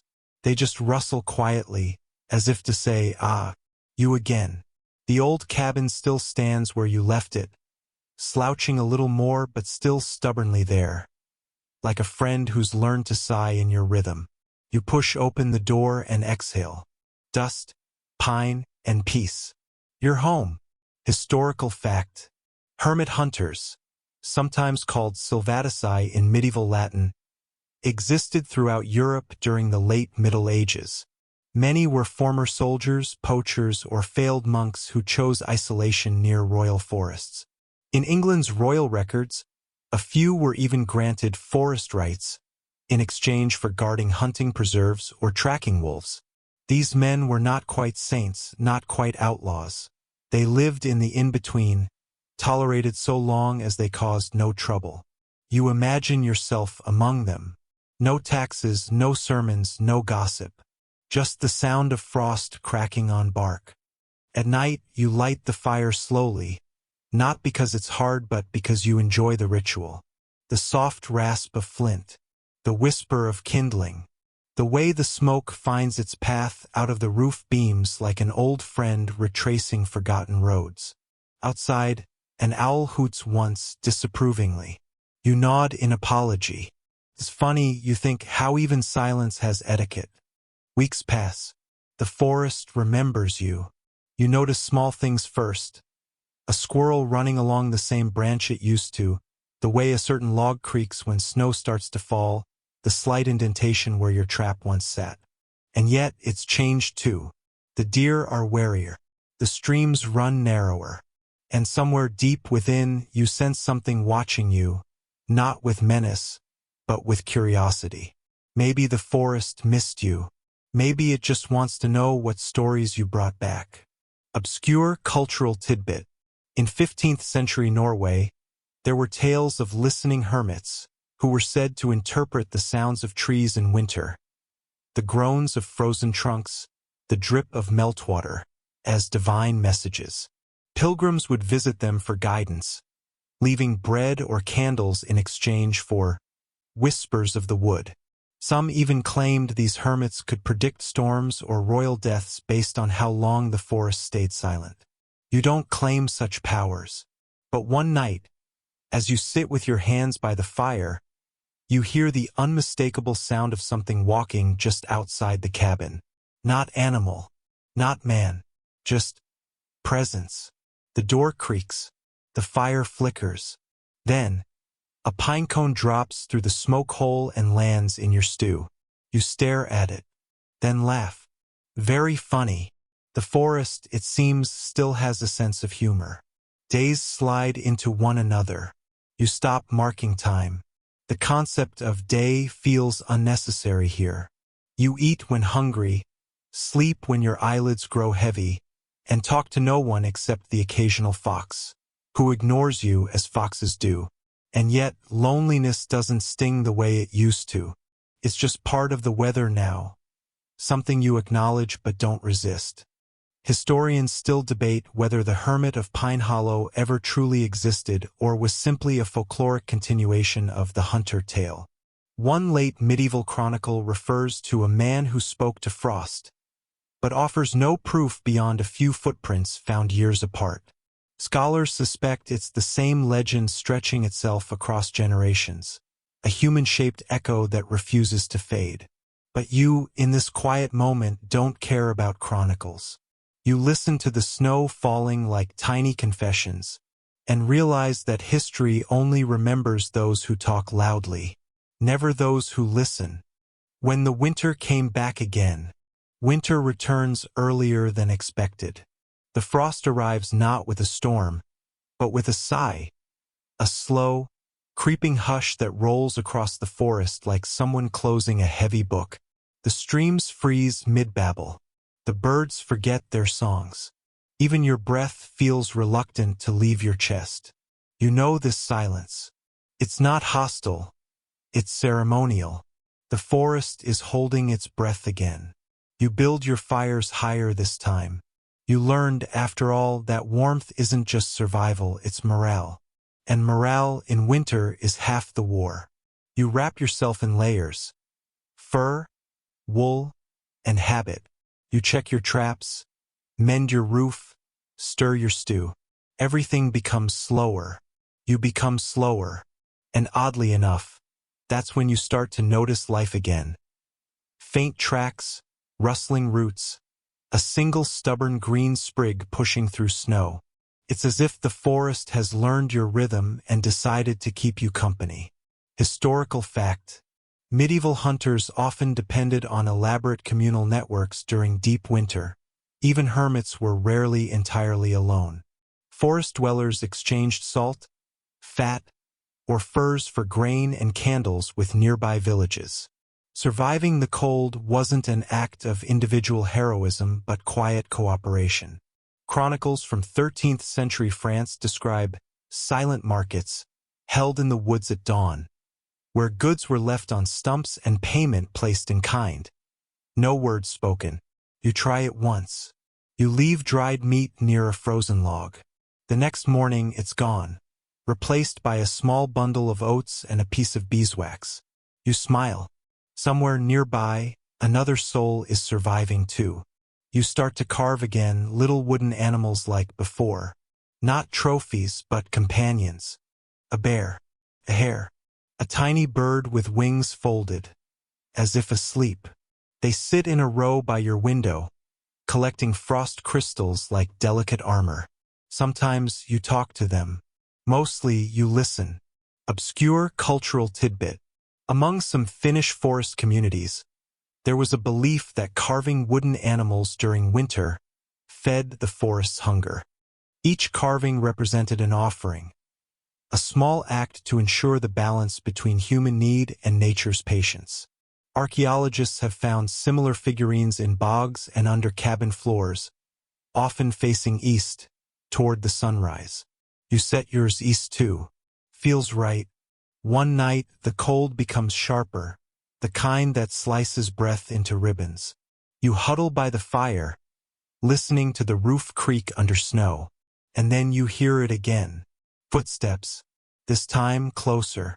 You open the door. Nothing, just snowflakes spiraling down, landing gently on the carving of the bear. But for a moment, just a moment, you see something move between the trees. A shape, tall, indistinct, watching, and then it bows. You blink and it's gone. You don't chase it. You just whisper, "Good night," to the wind, because by now you understand the forest doesn't take sides. It only mirrors whatever you bring into it, and you finally have brought peace. Historians still debate the meaning of the bowing figure in later versions of this legend. Some interpret it as a spirit of the forest acknowledging the hunter's humility, others as an allegory for death, greeting him gently. There's even one 16th century woodcut showing a man shaking hands with a hooded silhouette under a snow-laden pine. The caption reads simply, "And thus they understood each other." Whatever the truth, the story always ends the same way, quietly, without tragedy, the kind of ending that doesn't demand tears, only stillness. You lean back in your chair, firelight flickering over the carvings, and murmur softly, "You probably won't make it through this night." But you mean it kindly, because surviving isn't always about living. Sometimes it's about resting without fear. Outside, the forest breathes, and somewhere between snow and silence. So do you. The silent market returns. The first thing you notice is the smell. Not smoke, not pine, not fir, but bread. Warm, faintly sweet, drifting through the forest as if carried by a memory. You lift your head from your hands, half asleep beside the fire, and for a moment you wonder if your mind has invented it. But no, it's there again, stronger now. Someone is baking. Out here. You rise, stretch your stiff shoulders, and step outside. The snow glows blue in the early morning, the kind of light that makes you squint even though the sun hasn't properly risen yet. And there, just at the edge of the trees, you see it. The old stump. The one where you left your dried meat weeks ago. There's something on it again. A loaf of dark bread, still warm, with a single pine needle pressed into its crust. You smile. You don't rush to touch it. Instead, you take a step back because this is how the silent market works. No words, no names, no thanks, no praise. Just quiet exchanges between two people who don't want to disturb the forest's balance. So you leave your offering, a length of rabbit fur, soft and silver, and walk back to your cabin.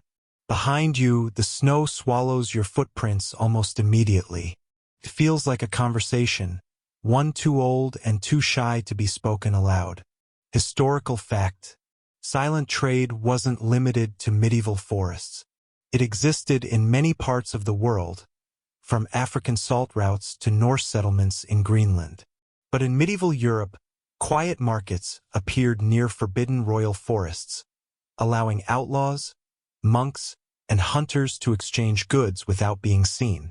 In England's New Forest, a few local legends even describe glowing coins left on stumps that disappeared by dawn. You picture that, merchants of frost and faith, bargaining with the unseen. It makes you chuckle. Somewhere, a tax collector is fuming. Days pass and the silent market continues. Bread becomes fish. Fish becomes wool. Wool becomes candles. And each morning you find a new gift waiting. Sometimes practical. Sometimes mysterious. One day, it's a carved charm shaped like a hair. Another, a bundle of herbs tied with gold thread. You start to talk to the giver softly, though you know they won't answer. Thank you. You whisper into the pines. You bake better than half the castles I've served. Somewhere in the trees, a branch cracks, politely, like a laugh. Obscure cultural tidbit.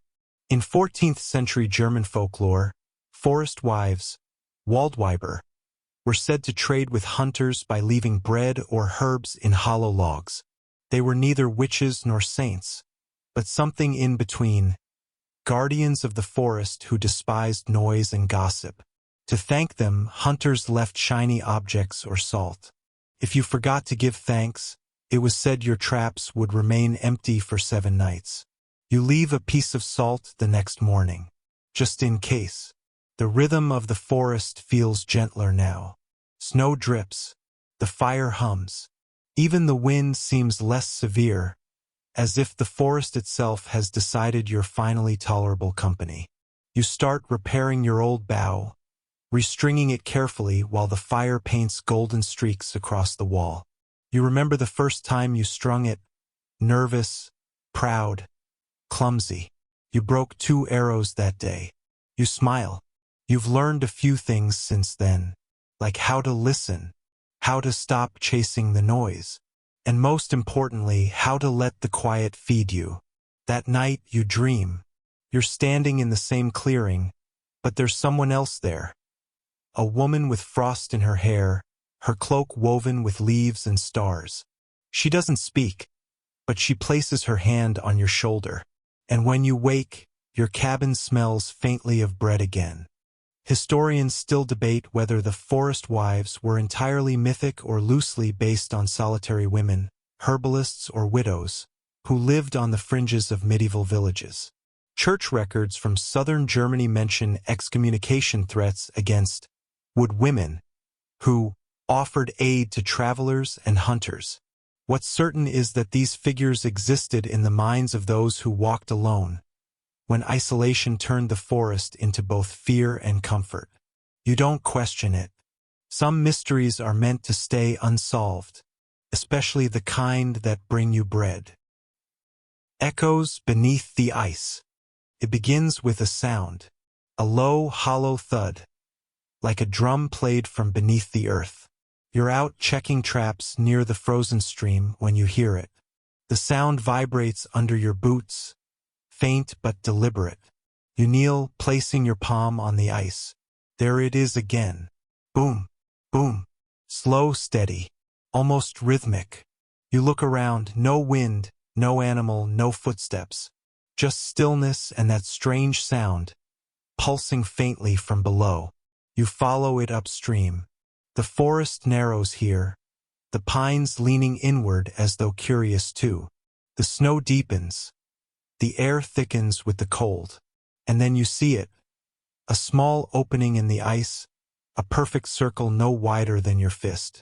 Water glistens beneath, black and bottomless. You lean closer. Something glimmers. A ripple. A flicker of gold. Then it's gone. You sit there for a while, breathing mist into the air, half expecting something or someone to rise. Instead, there's only that sound again. Boom, boom, like the heartbeat of the forest itself. You smile faintly. All right, you whisper. I hear you. Historical fact. Many medieval hunters and travelers believed frozen lakes were living waters, that spirits trapped beneath the ice knocked to signal the seasons turning. Chroniclers in Scandinavia described the cracking of ice as voices of the gods awakening. In some monasteries, monks were forbidden to walk near frozen lakes at night, for fear that they might answer the calls and vanish beneath. You poke the ice with a stick. Sorry, divine beings, just checking traps. The echoing thump that follows sounds suspiciously like laughter. You return to your cabin with wet gloves and a feeling you can't quite name. That night, you sit by the fire and think about all the things hidden just below the surface, in lakes, in history, in memory. Things that don't disappear. They just wait for the right season to be seen again. Maybe that's what winter really is. A long pause between stories. Obscure cultural tidbit. In medieval Lithuania, people dropped coins, bread, or even bits of fur into holes in frozen rivers to feed the frost. The act wasn't worship exactly, more like polite diplomacy with the forces of nature. Some hunters believed that feeding the ice would ensure the safe return of animals in spring. Archaeologists have found such offerings, perfectly preserved in peat, still smelling faintly of smoke and salt. You think about leaving something, too, but instead you whisper a promise. You'll stay through one more winter, just one more. You go to sleep with the sound of the frozen river echoing faintly in your ears, and for the first time, it doesn't sound lonely. It sounds alive. Historians still debate the true purpose of these ice offerings. Some argue they were remnants of pre-Christian rituals. Others think they were simple gestures of gratitude for the rivers that sustained villages year-round. Either way, they left behind traces of humility, the idea that nature didn't belong to humans, it merely tolerated them. You nod to that thought, closing your eyes as the firelight fades. Outside, the ice hums once more, not asking for anything, just reminding you it's still there. The snow that never melted. The morning begins like every other. Gray sky, quiet breath, frost on the window. But something feels off. You push open the cabin door and stare at the ground. Snow. Still snow. Always snow. It hasn't melted in weeks, though the air feels warmer. The icicles drip, the roof creaks with thaw, but the snow, the old snow, the one from the first storm, refuses to disappear. It lies there like a stubborn memory, thin but unyielding, glowing faintly in the dawn light. You step onto it carefully, and it doesn't crunch the way it should. It sighs, like powder that's forgotten how to be snow. You kneel, touch it with your bare hand, and find that it's strangely cool but not wet. Almost waxy. This isn't natural. You've lived through enough winters to know snow's moods. This one is wrong. The forest seems to notice it too. The birds avoid the ground. The hares hop in crooked circles, unsure where to go. Even the wind seems to steer around certain clearings, as if respecting some invisible boundary. You find yourself remembering stories, the kind villagers tell when they want to sound wise but also scare children into staying indoors. Stories of the unmelting snow, said to appear when someone is forgotten for too long. A soul left unburied, or a promise left undone. You smile wryly. Ah yes, the weather of guilt. Historical fact. There were actual accounts in medieval Europe of snow that never melted. Chroniclers described patches of perpetual frost in woods or graveyards, thought to mark cursed ground or earth that refused God's warmth. Modern historians believe these were pockets of permafrost or mineral-heavy soil that reflected light differently. Still, peasants left offerings, mostly bread, sometimes salt, to soothe the frozen patches. You glance around. Well, you murmur, better safe than supernaturally cursed. You leave a piece of bread on a stump. By evening, the bread is gone, and the snow feels softer under your feet. The next morning, you notice something else. Faint tracks across that stubborn patch of snow, small, deliberate, human-like.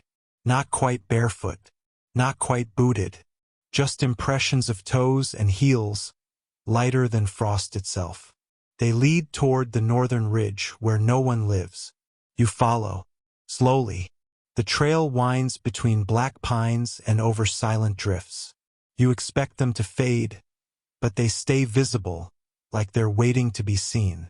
Finally, you reach a clearing you've never noticed before. At its center stands a single wooden post, leaning slightly, carved with unfamiliar letters. You brush off the frost. The carving reads, "Here waits Queen Ira, unburied." Obscure cultural tidbit. The name Ira means snow in Old Norse and Welsh alike. A curious coincidence across languages. Some 13th century Scandinavian ballads mention a ghostly woman of snow who waits for spring that never comes. In others, she's a forgotten noblewoman lost during a blizzard, buried under ice, only to rise whenever her story is retold. Historians still debate whether she was ever real or simply winter personified. But as you stand there, snow swirling gently around your boots, you feel certain of one thing. Some stories never thaw because they're still being remembered. The wind hushes. You turn back toward your cabin, and the forest seems brighter, the shadows less sharp. Maybe that's what the unmelting snow was guarding. A memory that refused to be erased. When you return that night, the patch outside your door is gone. You smile. Good night, Queen Ira. Letters left in bark. Spring comes reluctantly. The snow fades, but the forest stays damp and cold, wrapped in that heavy smell of thawing leaves and wet moss. You start venturing farther each day, setting traps, collecting wood, checking for signs of new growth. And that's when you find it. A tree with a scarred trunk, split open just enough to reveal something inside. A scrap of parchment. It's old, brittle, written in faint brown ink. You squint, trying to make sense of the letters. They're crooked and faded, but you can just make out a few words. Cold, weighted forgiveness. It's signed with a crown symbol. You stand there for a while, unsure what to think. Someone, maybe even long ago, wrote a letter to the forest itself. And the forest kept it. You look up. Hundreds of trees surround you, their bark scarred and lined with age. How many letters might be hidden here, tucked away like secrets no one was meant to find? You decide to look closer. Soon you find another, smaller this time, wedged into a birch's fold. And another, carved directly into a trunk. If you read this, I am free. You realize you've stumbled into something, a forest archive of the forgotten. Messages written not to be sent, but to be absorbed. Historical fact.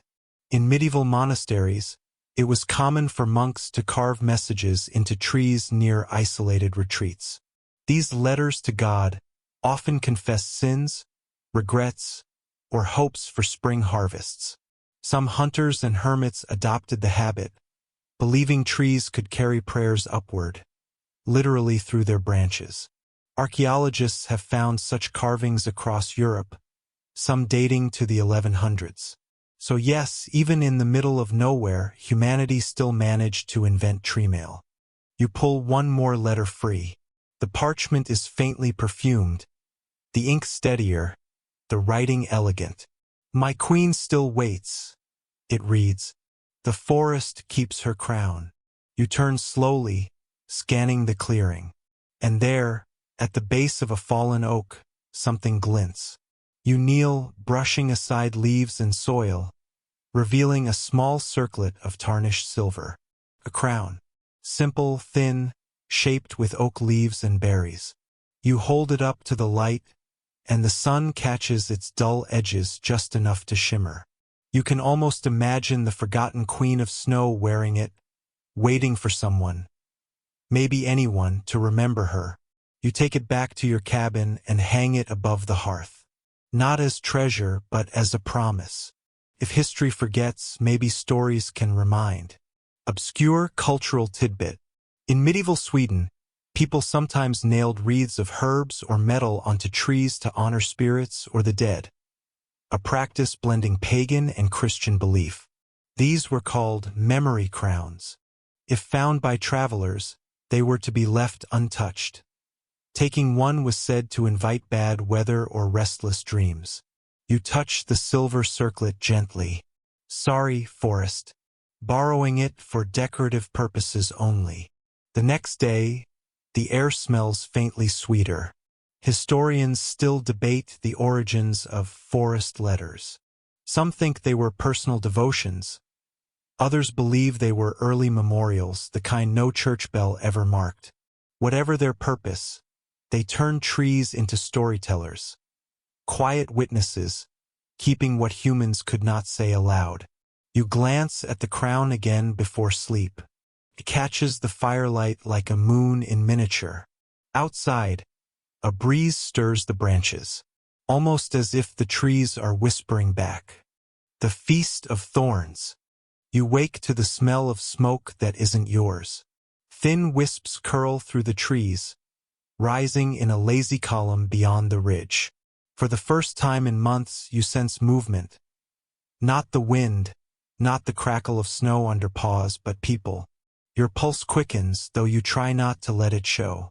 You haven't spoken to another soul in nearly half a year. The forest has been your world, your company, your half-listening friend. You follow the smoke. It leads you to a clearing dotted with crude tents and a large fire pit ringed by stones. Around it sit a handful of travelers, hunters by the look of them, wrapped in fur and silence. One of them nods as you approach. "Winter guest," he says, voice low but kind. You sit beside the flames. Their stew smells of turnip and smoke, with a hint of something unfamiliar, sharp, almost metallic. When they offer you a bowl, you hesitate only a moment before accepting. Surprisingly good. Bitter, yes, but warm. You ask what the occasion is, and a woman answers simply, "It's the Feast of Thorns." You raise an eyebrow. "Sounds cheerful." She laughs softly. "It's not meant to be. It's for endurance."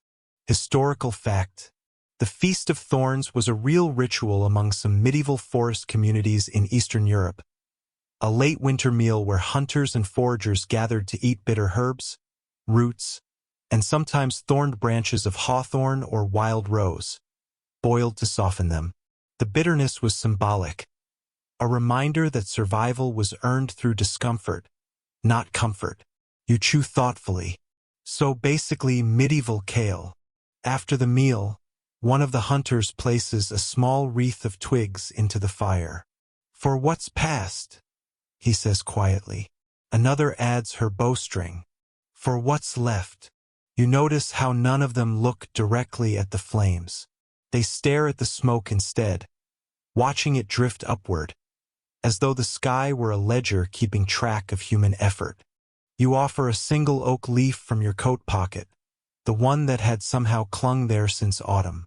For remembering, you say. The woman smiles. Good offering. Later, when the fire dies down, she tells you the story behind the feast. Once there was a queen who ruled the woods, not from a throne, but from a winter camp. She promised her people that spring would come if they could outlast the cold without complaint. They did, but when the thaw came, she vanished. Some said she turned into a thorn bush to keep the promise alive, so that every hunter who pricked their hand would remember that survival always costs a little pain. You glance at your palm. There's a small scratch from gathering firewood earlier. You smile faintly. Guess she's still keeping track. Obscure cultural tidbit. Hawthorn was considered both sacred and cursed in medieval folklore. It was said to bloom where lightning struck, symbolizing resilience, but cutting it down without offering thanks was believed to invite storms. In some regions, people hung thorn branches above their doors during Lent, a folk ritual blending superstition and religion. The hunters leave before dawn, silent as shadows. You stay behind, watching their footprints fade into the mist. And for the first time in months, you realize you're not alone out here.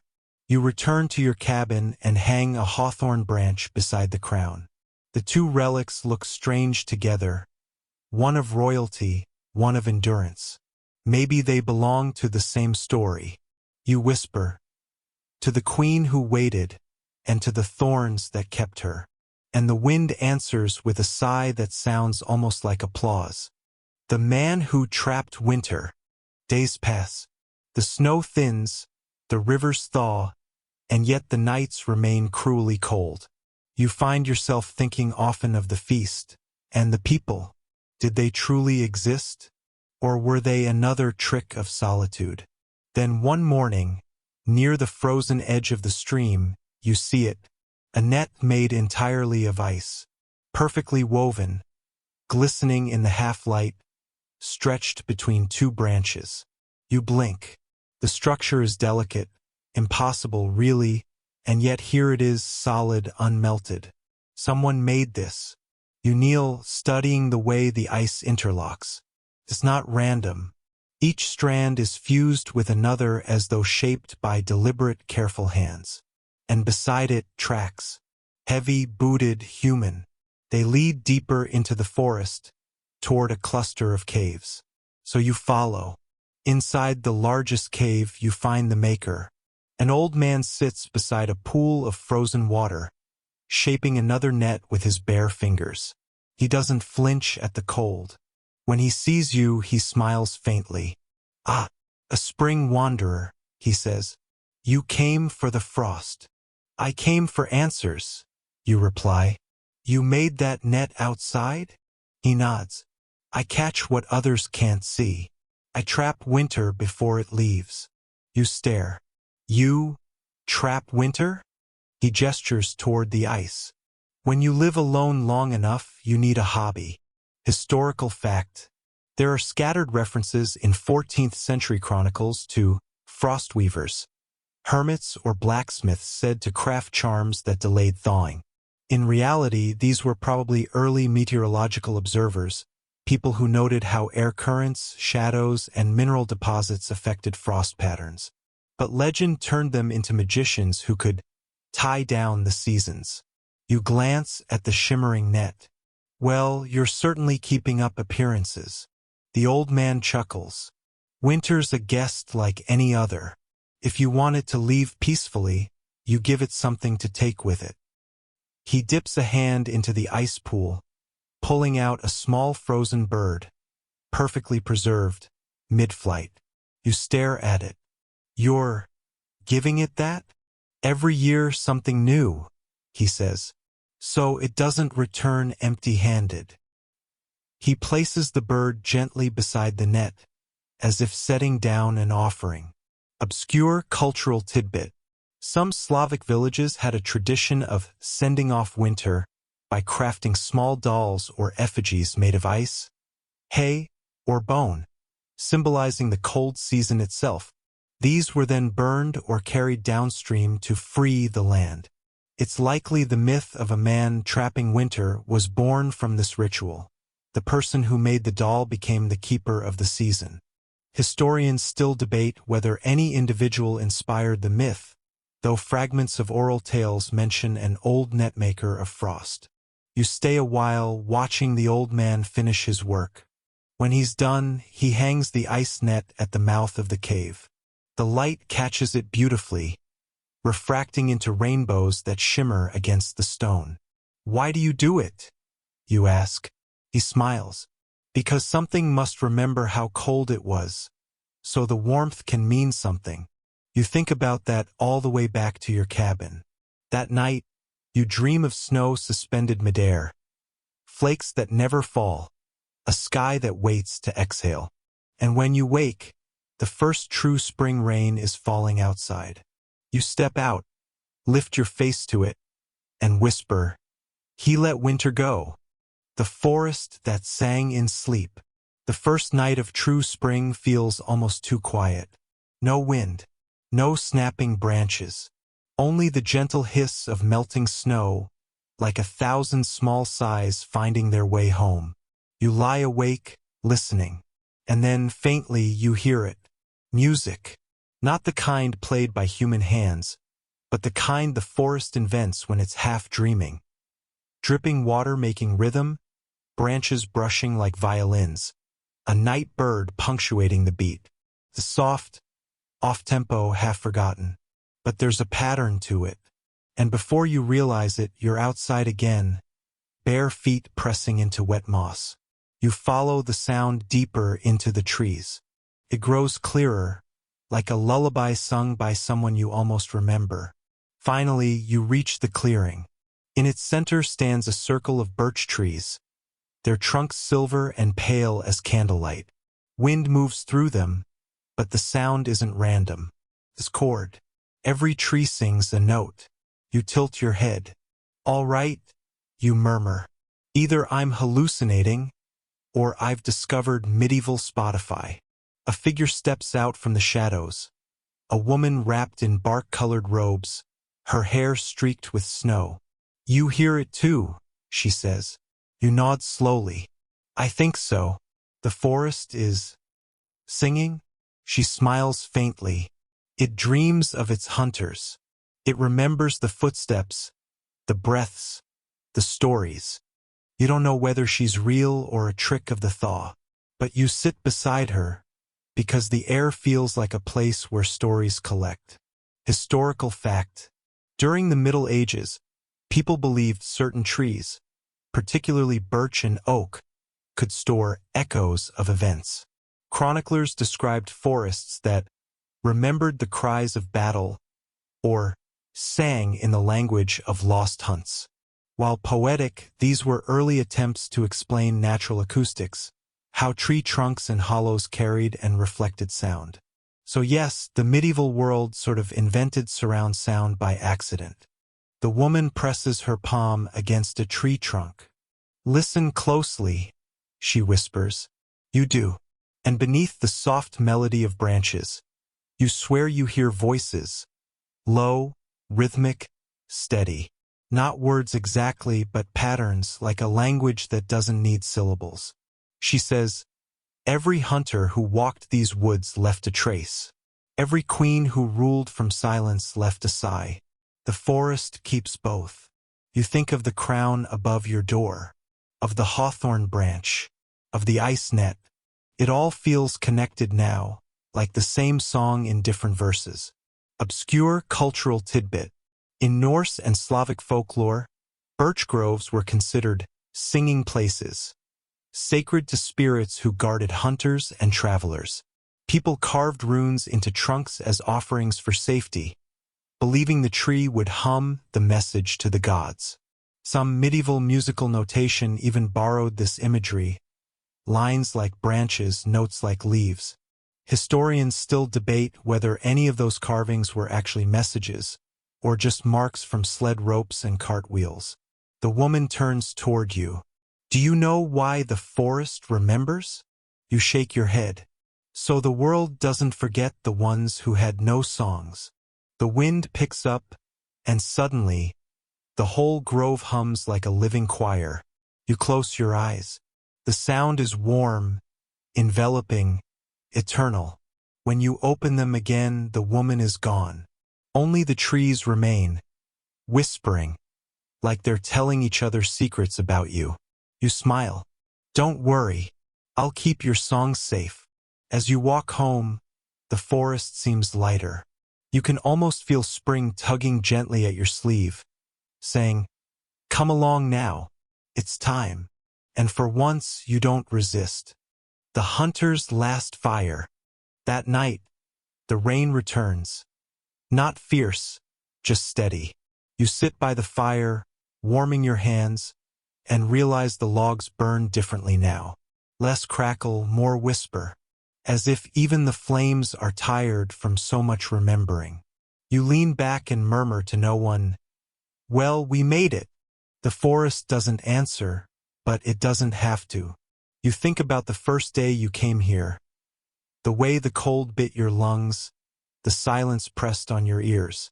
You think about the wolf's tracks, the crown in the ashes, the hunters by their fire. Each piece felt separate once, but now they form a single story. Not of kings or glory, but of endurance.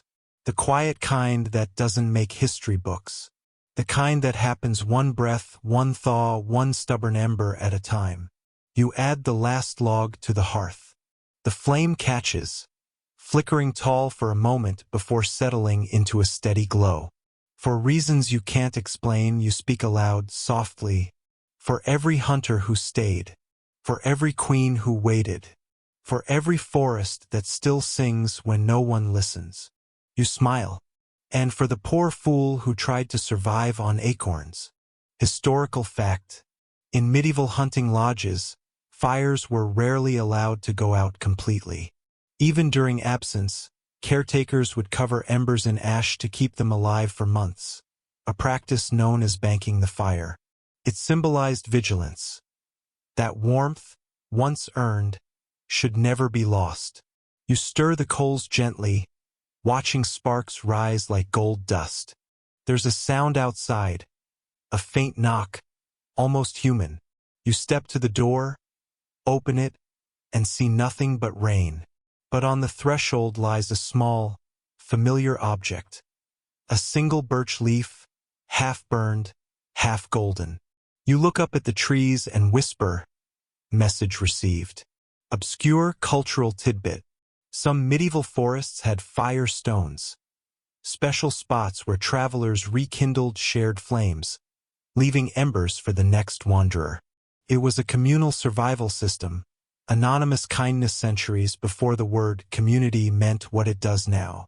A few such stones still exist in parts of the Alps.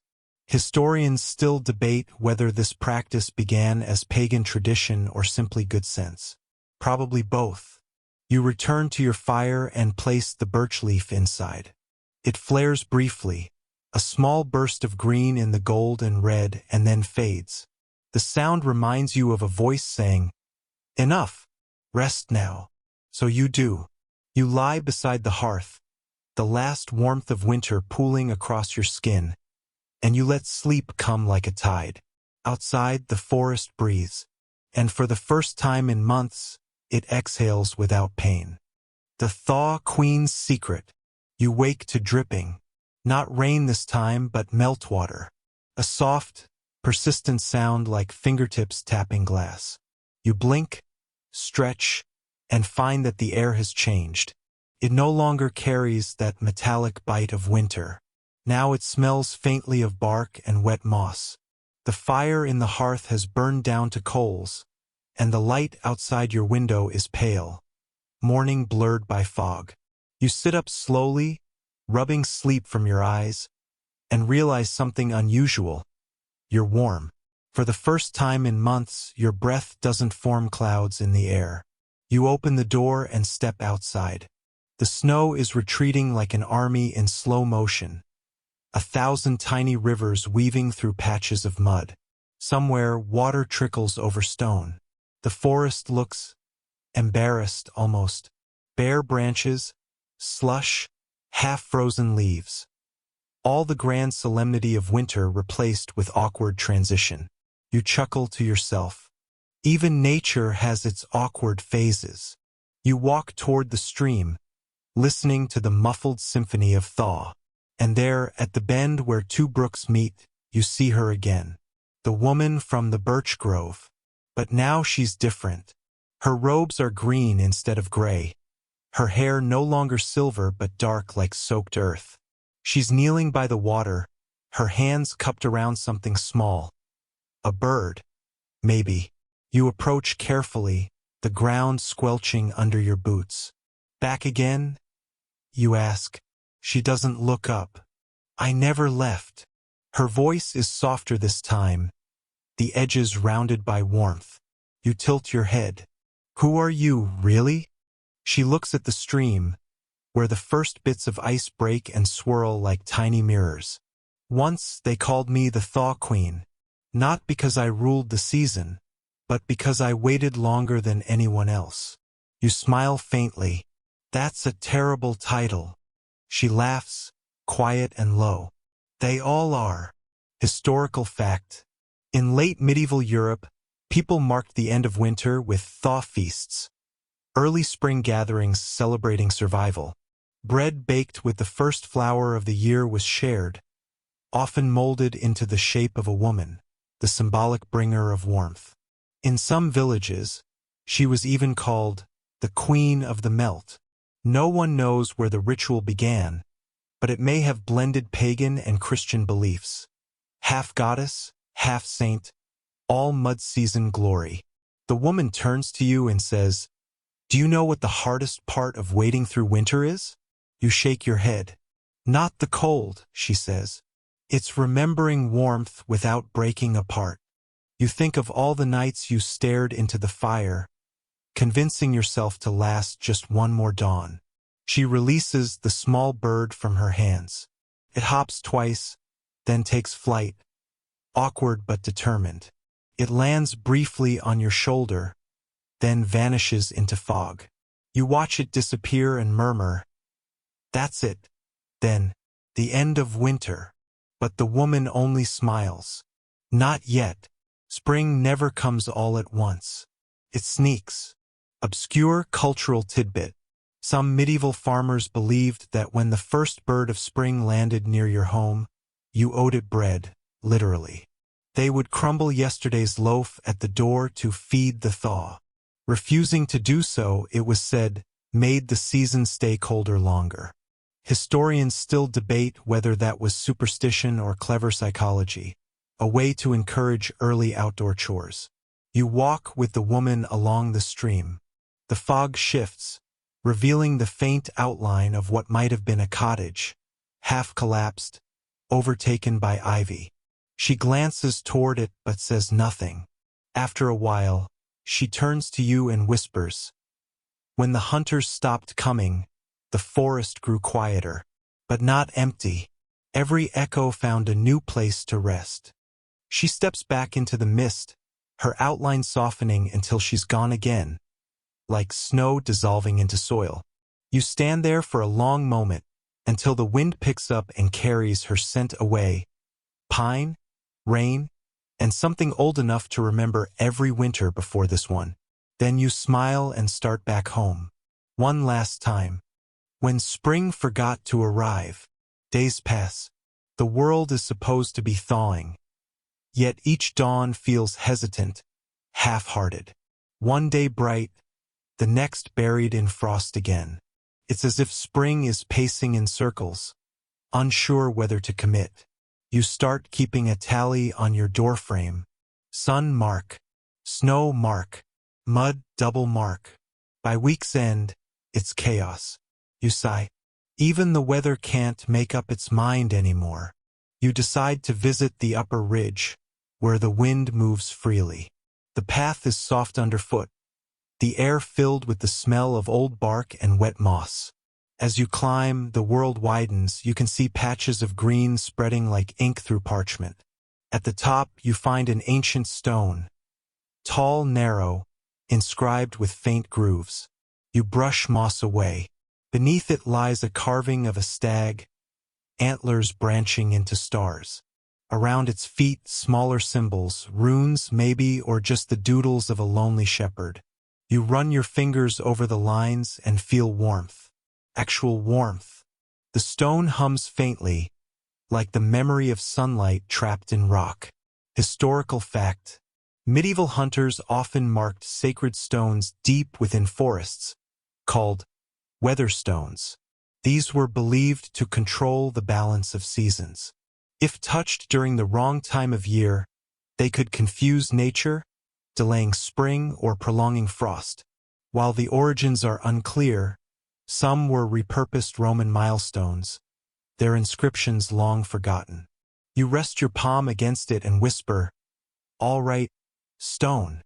Time to let go." The hum deepens, and a sudden gust rushes past you. When you open your eyes, the sky is brighter. Not fully blue yet, but trying. On your way back, you spot something strange. A cluster of flowers, small, pale blue, blooming directly out of snow. You crouch beside them. They look fragile, almost ghostly. You touch one lightly, and it doesn't bend. It resists, as if saying, "Don't mistake delicate for weak." You grin. Fair enough. Obscure cultural tidbit. The first flowers of spring, particularly liverworts and violets, were sometimes called snow maidens. Medieval herbalists claimed these plants drank the last breath of winter and carried both cure and curse. Mix them right. They heal fever. Wrong, and they freeze blood. Historians still debate whether this was superstition or early chemistry. Probably both, because medieval medicine was half logic, half bold guesswork. By evening, the forest changes again. Every branch drips. Every puddle reflects the pale orange of the setting sun. You pause on the path and realize that sound, the one that's been missing all winter, is finally back. Birdsong. You stand there, motionless, letting it wash over you. It's not music, not exactly. It's something quieter. A reminder that silence never wins forever. You make it back to your lodge, light the fire, and pour the last of your mead into a cup. You raise it toward the window and murmur, "To the late bloomers, and to the queens who outwaited the frost."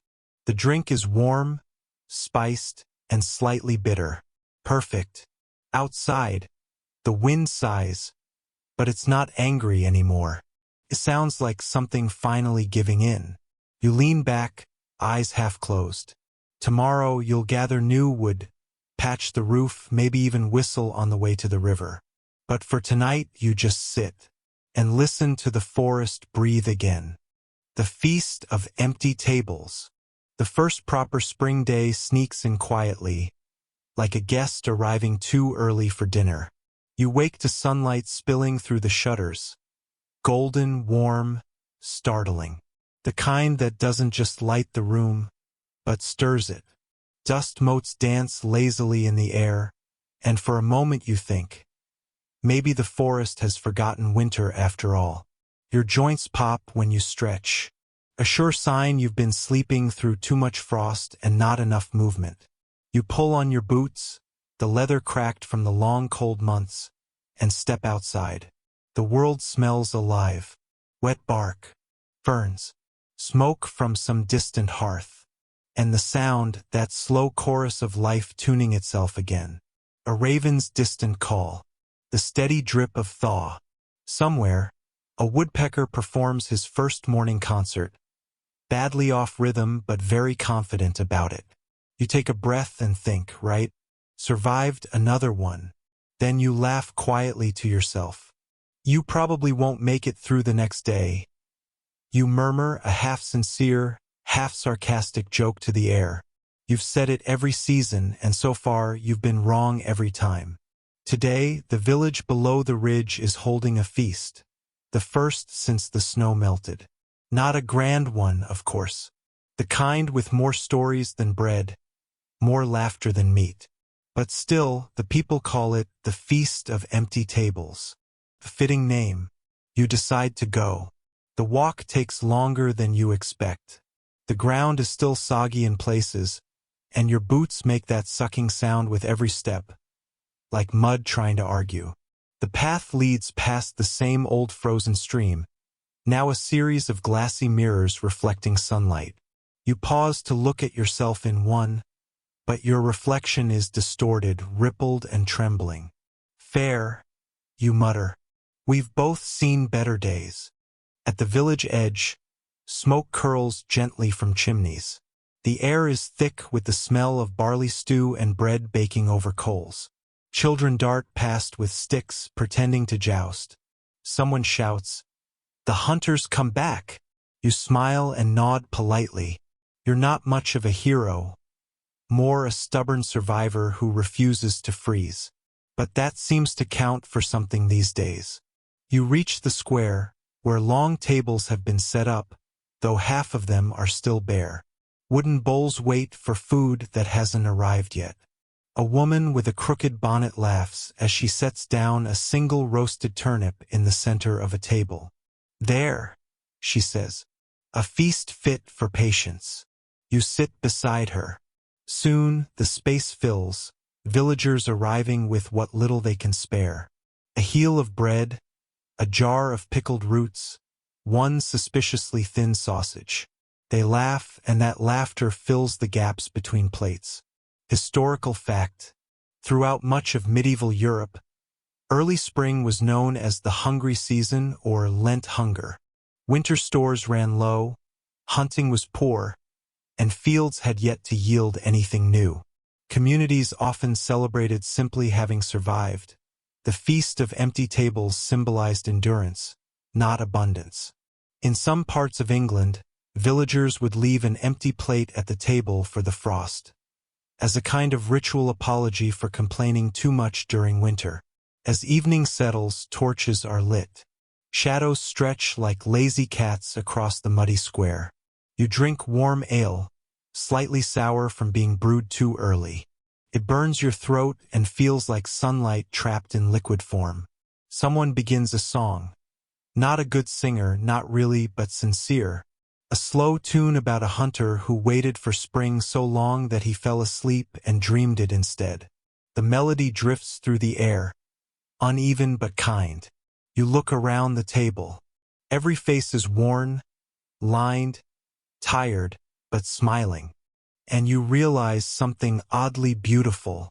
Survival at its core isn't about strength. It's about the quiet agreement to keep showing up. Obscure cultural tidbit. In some villages, children were told that spring couldn't arrive until someone laughed loud enough to wake it up. So families would tell deliberately bad jokes during the first thaw, one early form of comedy therapy, long before anyone had invented the term. Historians still debate whether this was folklore or simply a parent's clever way of entertaining starving kids. Later, you walk home under a thin moon. The path gleams with frost again, brief, stubborn, beautiful. You glance up and whisper, "All right, spring." I laughed. "Your move." And the forest sighs in reply, that deep, slow exhale of a world relearning warmth. The return of the hunter's path. A week passes.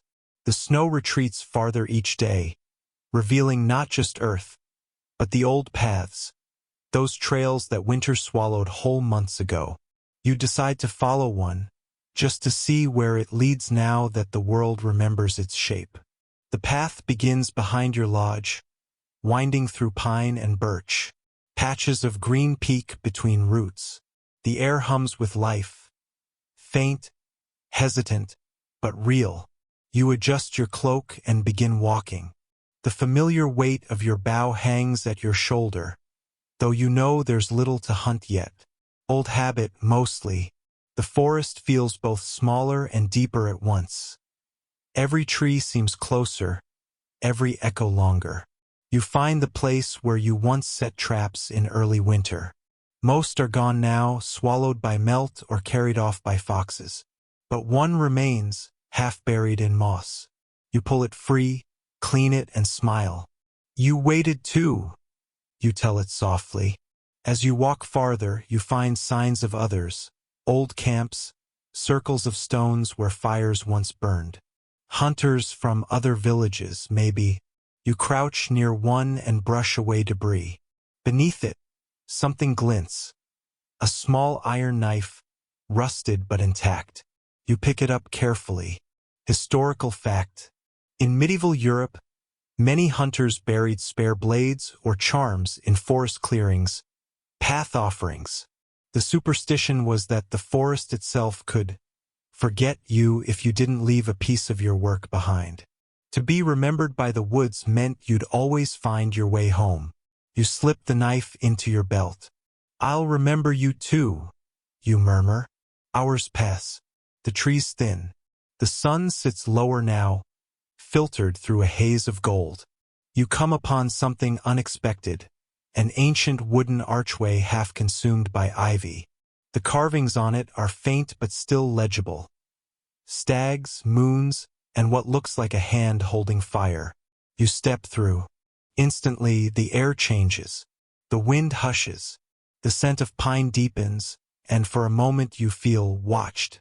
Not threatened, just seen. You kneel and press your palm to the soil. Soft, warmer than it should be. Beneath the surface, you can feel the steady heartbeat of the season turning. You whisper, "The hunter's path is open again." And in response, a robin lands on a low branch nearby, head tilted, curious. You laugh quietly. "Nice to see you too." Obscure cultural tidbit. Some medieval huntsmen believed birds could mark trails with their songs. That certain calls were not random but intentional guides. Robins, in particular, were seen as wayfarers, spirits of those who died hunting. Historians still debate whether this belief originated from pagan symbolism or early ornithology. Possibly both, because, as with most medieval ideas, faith and observation often shared the same bed. You sit beneath the arch until the sky begins to turn indigo. The world smells like new growth and old ash, the scent of endings that have finally made peace with beginnings. You close your eyes. The forest is no longer a place of hunger or cold. It's just home again. And somewhere, deep in that quiet warmth, you hear the faint echo of footsteps. Yours, from the winter months, looping back through memory like a path rediscovered. The last hunt before spring. It begins, as these things often do, with silence. The kind of silence that feels thick enough to trip over. The kind that only happens when the forest is waiting for you to make the first move. You stand at the edge of the clearing, bow in hand, and breathe. The air is damp with thawing moss and faint traces of smoke from a nearby hearth. The world feels unsure of itself, halfway between seasons. The snow is still there in streaks, like thoughts that refuse to melt. This is your last hunt before spring fully takes the crown. A small ritual not out of necessity, but of tradition. Every year, before the green overtakes the white, you go out one last time, to thank the forest for what it gave, and for what it didn't. It's not really about bringing anything home. It's about walking the old routes, listening to the ghosts of your own footsteps, and letting the silence speak back. You follow a trail of hoofprints through the thawing mud. The animal's steps are uneven, like hesitation pressed into the earth. You imagine it's a deer, young, lean, trying to remember how to trust the sound of breaking twigs again. The bough feels light in your hand, but you keep it lowered. There's no rush. After all, you're not starving this time. You're just remembering. Half an hour later, you see movement, a blur of brown through birch. You freeze, then slowly crouch. There it is.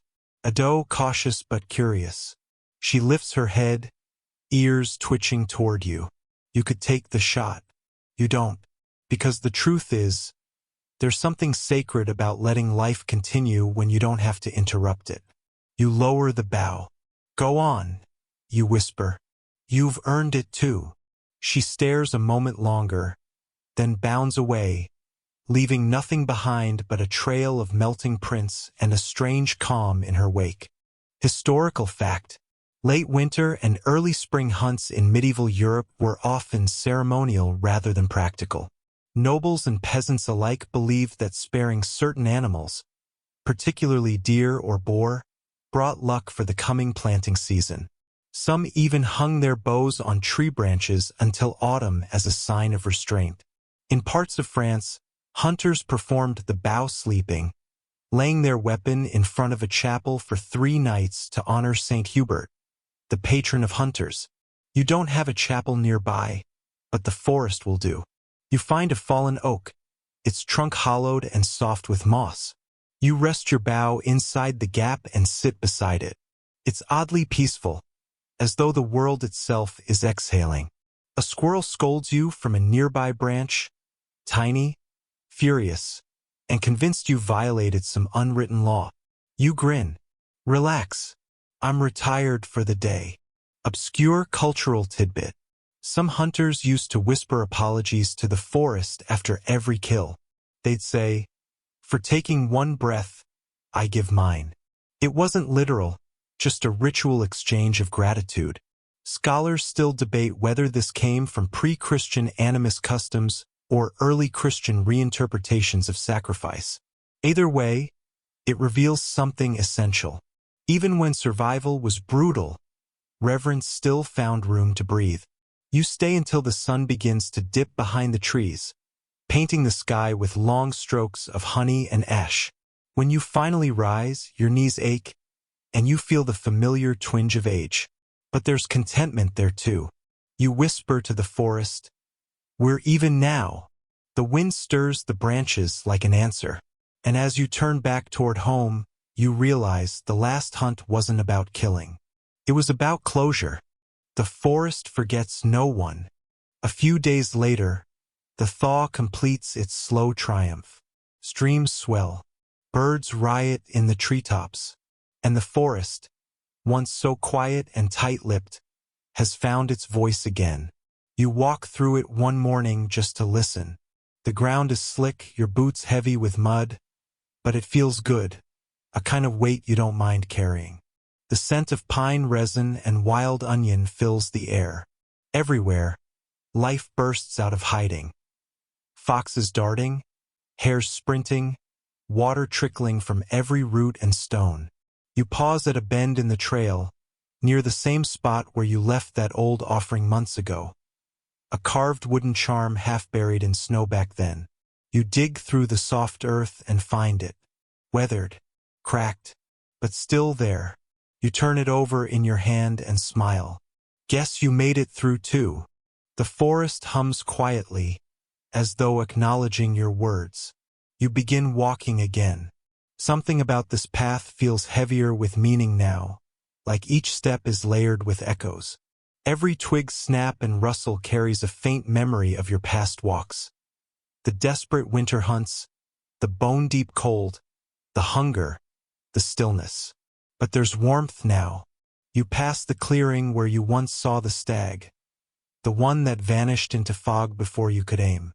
The snow is gone, replaced with soft grass and pale wildflowers. For a moment you could swear you see a shape there. Not solid, not ghostly, but memory-shaped. It bows its head once and disappears into sunlight. You laugh under your breath. All right, I get it. Message received. Historical fact. Medieval folklore often depicted forests as sentient spaces, not just habitats, but entities that could remember, forgive, or punish. Hunters believed that a forest that forgot them was dangerous, as though their spirit might be left wandering without direction. Some monastic writers even compared forests to God's memory, a place where all deeds linger until confessed or redeemed. You keep walking until you reach a small ridge overlooking the valley. The air is warm now, shimmering slightly in the light. Below, the river snakes through the green, and distant smoke curls from cottages beginning to stir with work.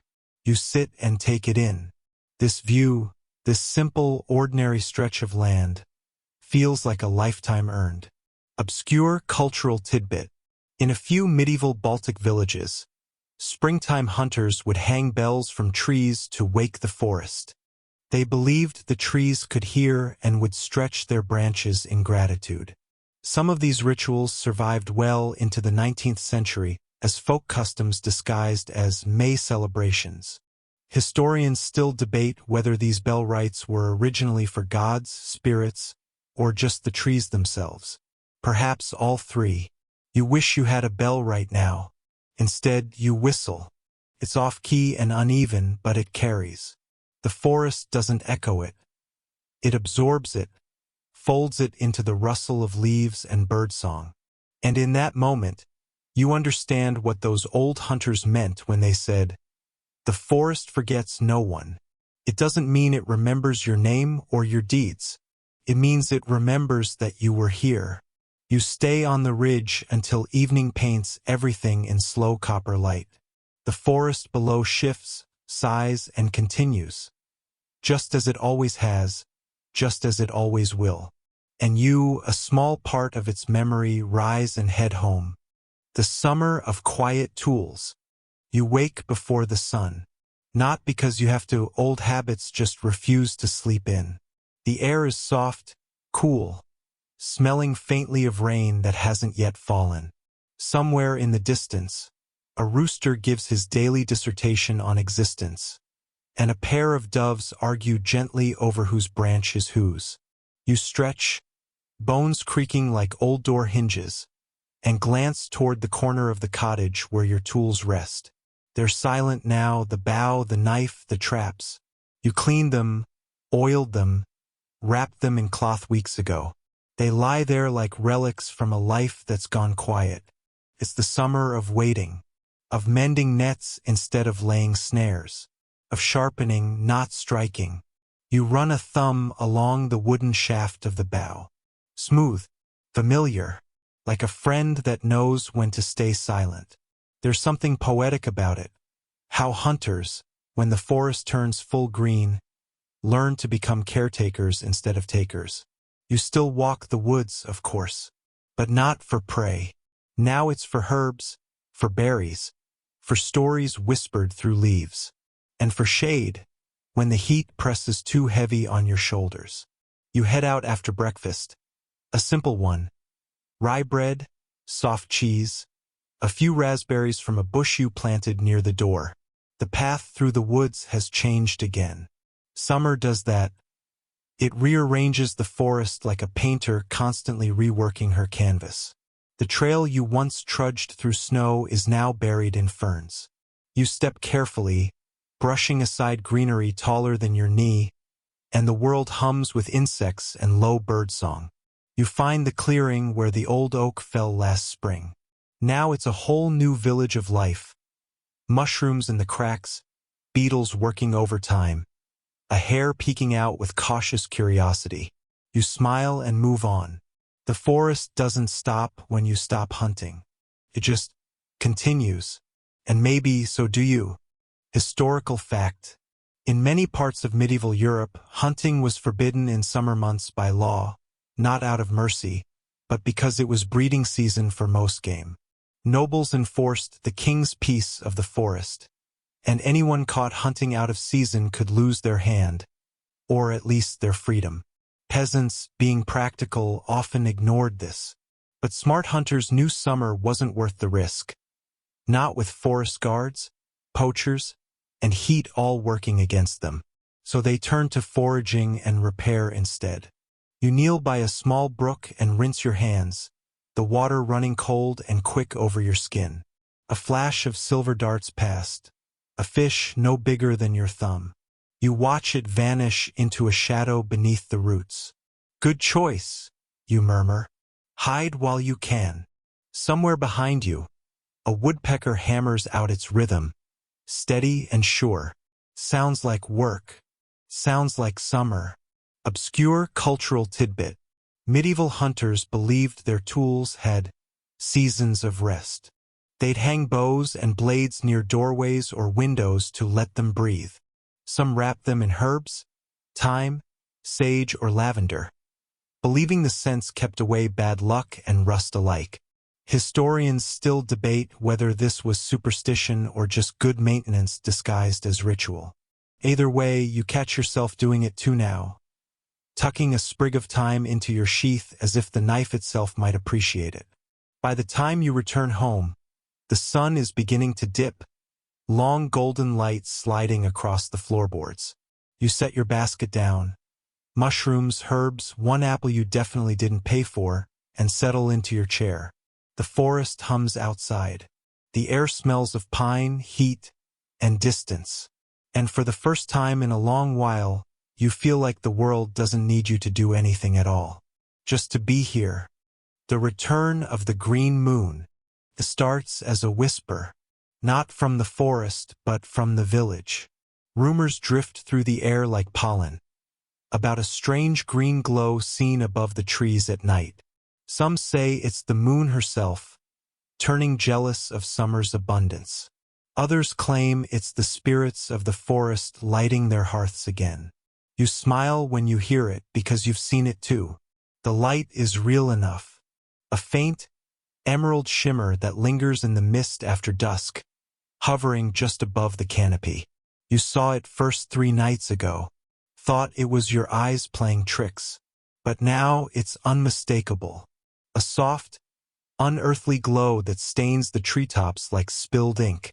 You decide naturally to investigate, not because you believe it's magic, but because curiosity has always been your favorite kind of prayer. You step into the forest as twilight fades, guided by the faint hum of cicadas and the last gold thread of sun. The light grows brighter as you walk, not dazzling, just present. Like it belongs there, like it always has. When you finally reach the clearing, you find the source. Not spirits, not celestial rebellion, just a meadow of small fungi, bioluminescent mushrooms glowing soft green under the canopy. You crouch, speechless. There are thousands, a living constellation stitched into the moss. Historical fact: certain types of fungi, such as Pinella stypticus and Armillaria mellea, were known to medieval woodcutters for their faint glow. They called it foxfire or fairy light. Some believed it marked sacred ground. Others used it as a natural lantern in dark paths. Though most thought it witchcraft, a few pragmatic hunters collected the glowing wood and used it to mark trails at night, the first form of sustainable forest signage, if you will. You sit among the glowing caps, running a finger gently along one. It's cool, slick, and somehow tender, like touching a heartbeat in the earth. You imagine what the forest must look like from above right now. A dark ocean dotted with green fire. It's humbling and beautiful, and a little absurd that no one talks about this anymore. Obscure cultural tidbit. A 13th century text from Bohemia describes a green moon festival, where villagers would light moss and damp wood at night, believing the glow helped crops grow faster.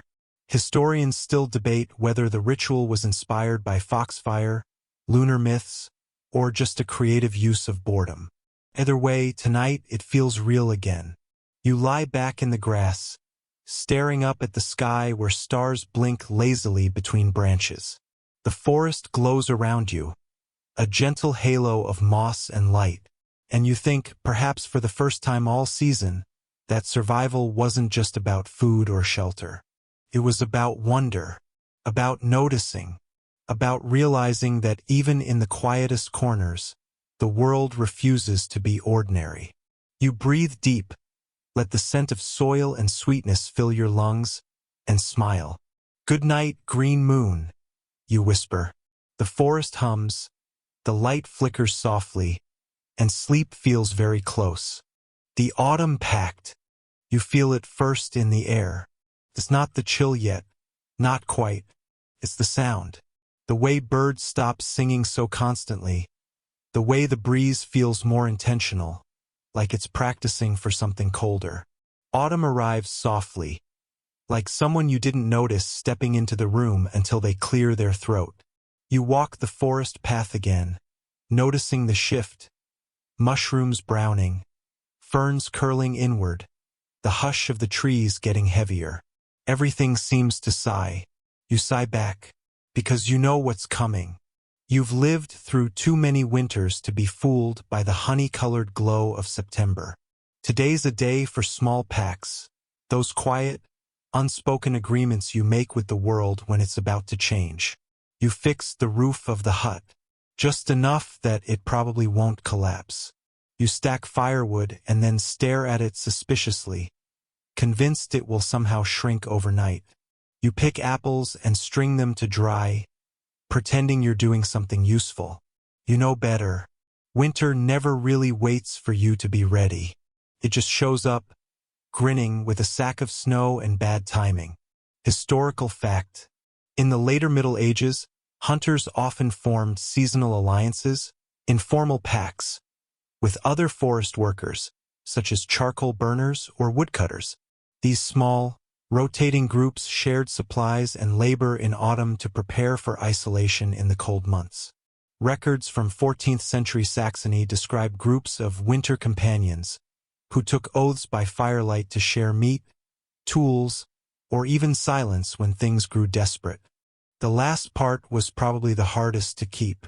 You decide to renew your own pact, not with people but with the forest itself. You walk into the trees at dusk, holding a candle stub in one hand and a pouch of dried thyme in the other. It's not magic, just ritual.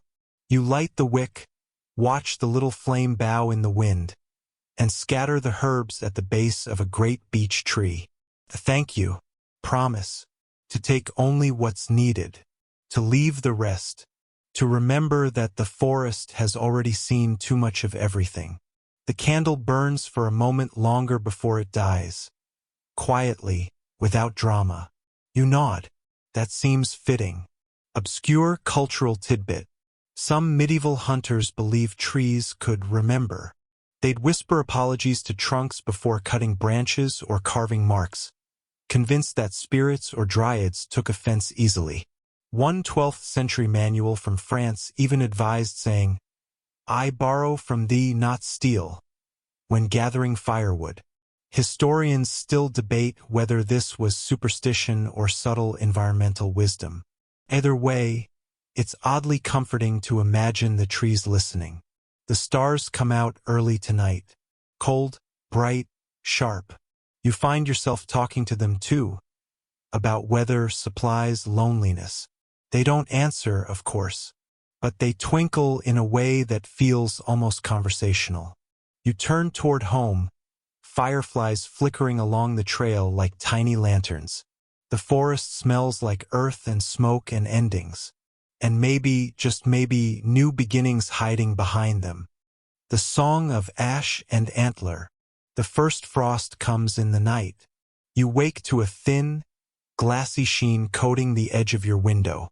Outside, the ground sparkles faintly, like someone dusted the whole world with crushed stars. It's beautiful and slightly ominous. You pull your cloak around your shoulders and step outside, breath fogging immediately. The air tastes clean, too clean like a warning.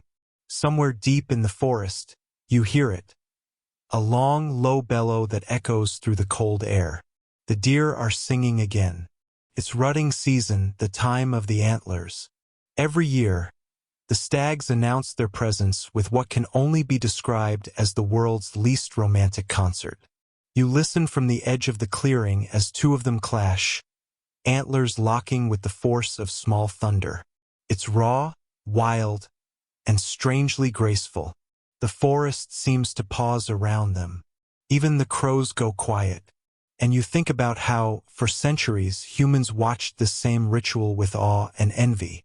Historical fact. In medieval Europe, the stag was seen as a sacred animal, a symbol of nobility, virility, and divine endurance.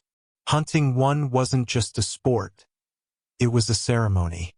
Kings held elaborate great hunts timed with the rutting season, partly for meat, mostly for prestige.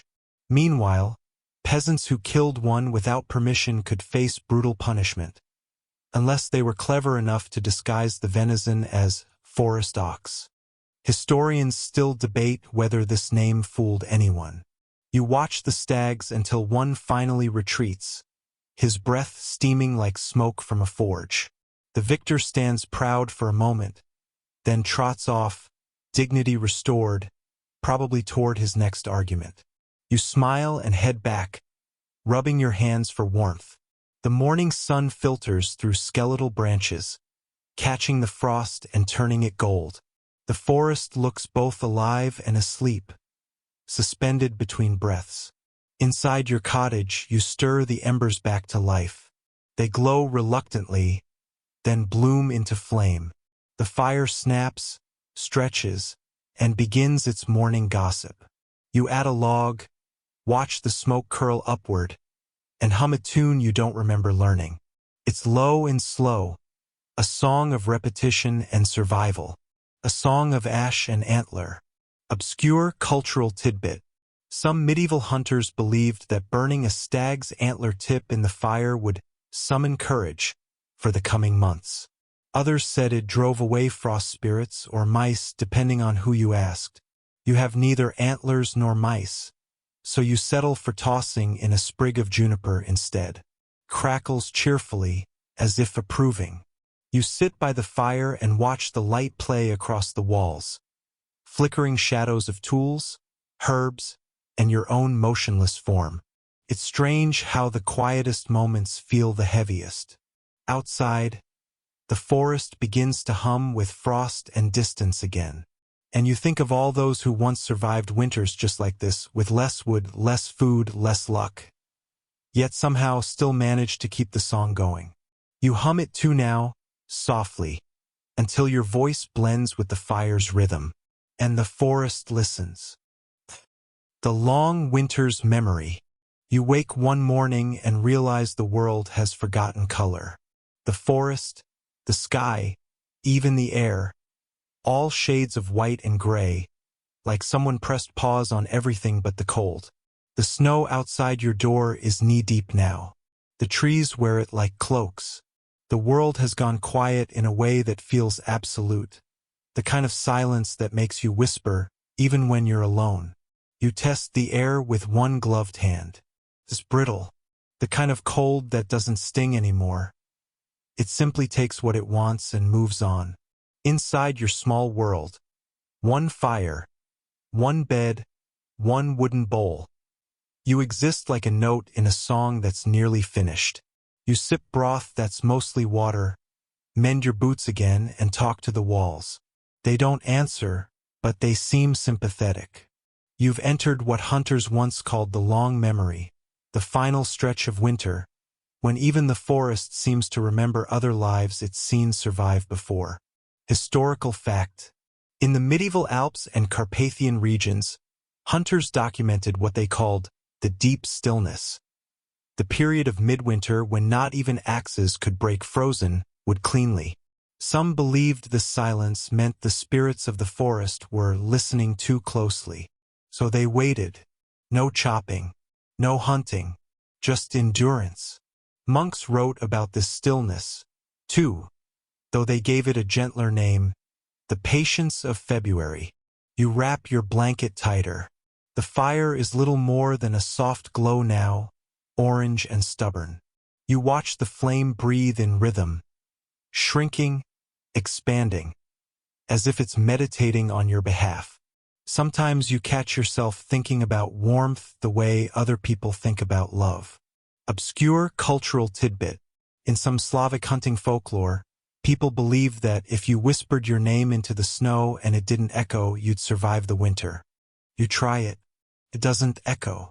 You decide to take that as a good sign. Outside, the night stretches forever.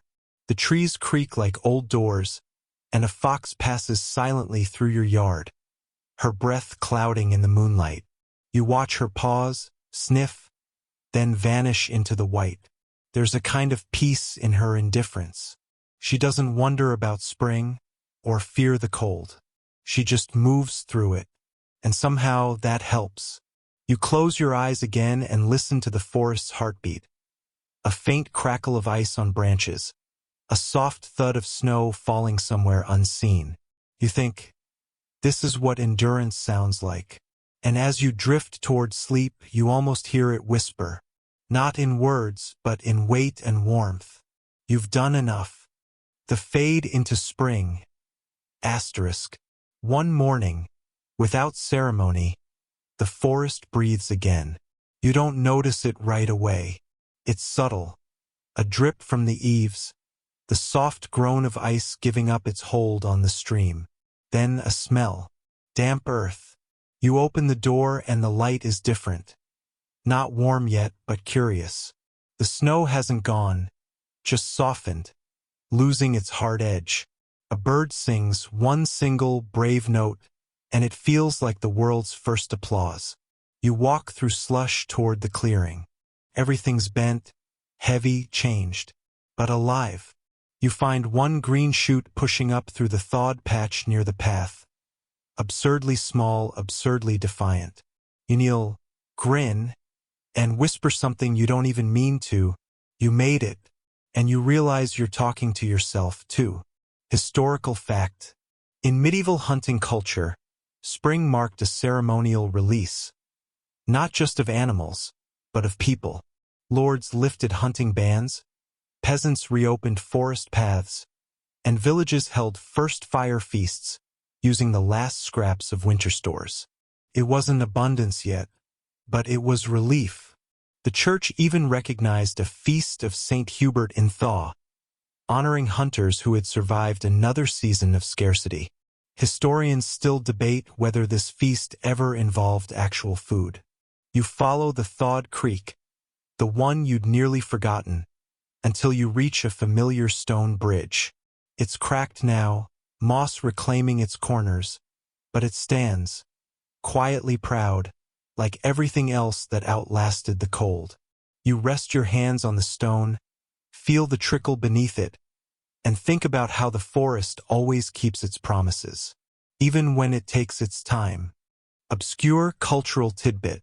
Some medieval manuscripts mention that hunters, upon surviving winter, would hang their worn boots on trees as offerings. The boots symbolized hardship completed, a humble, muddy thanks to the woods. You think about doing the same, but your boots are still warm, and you decide the forest wouldn't mind if you kept them a little longer.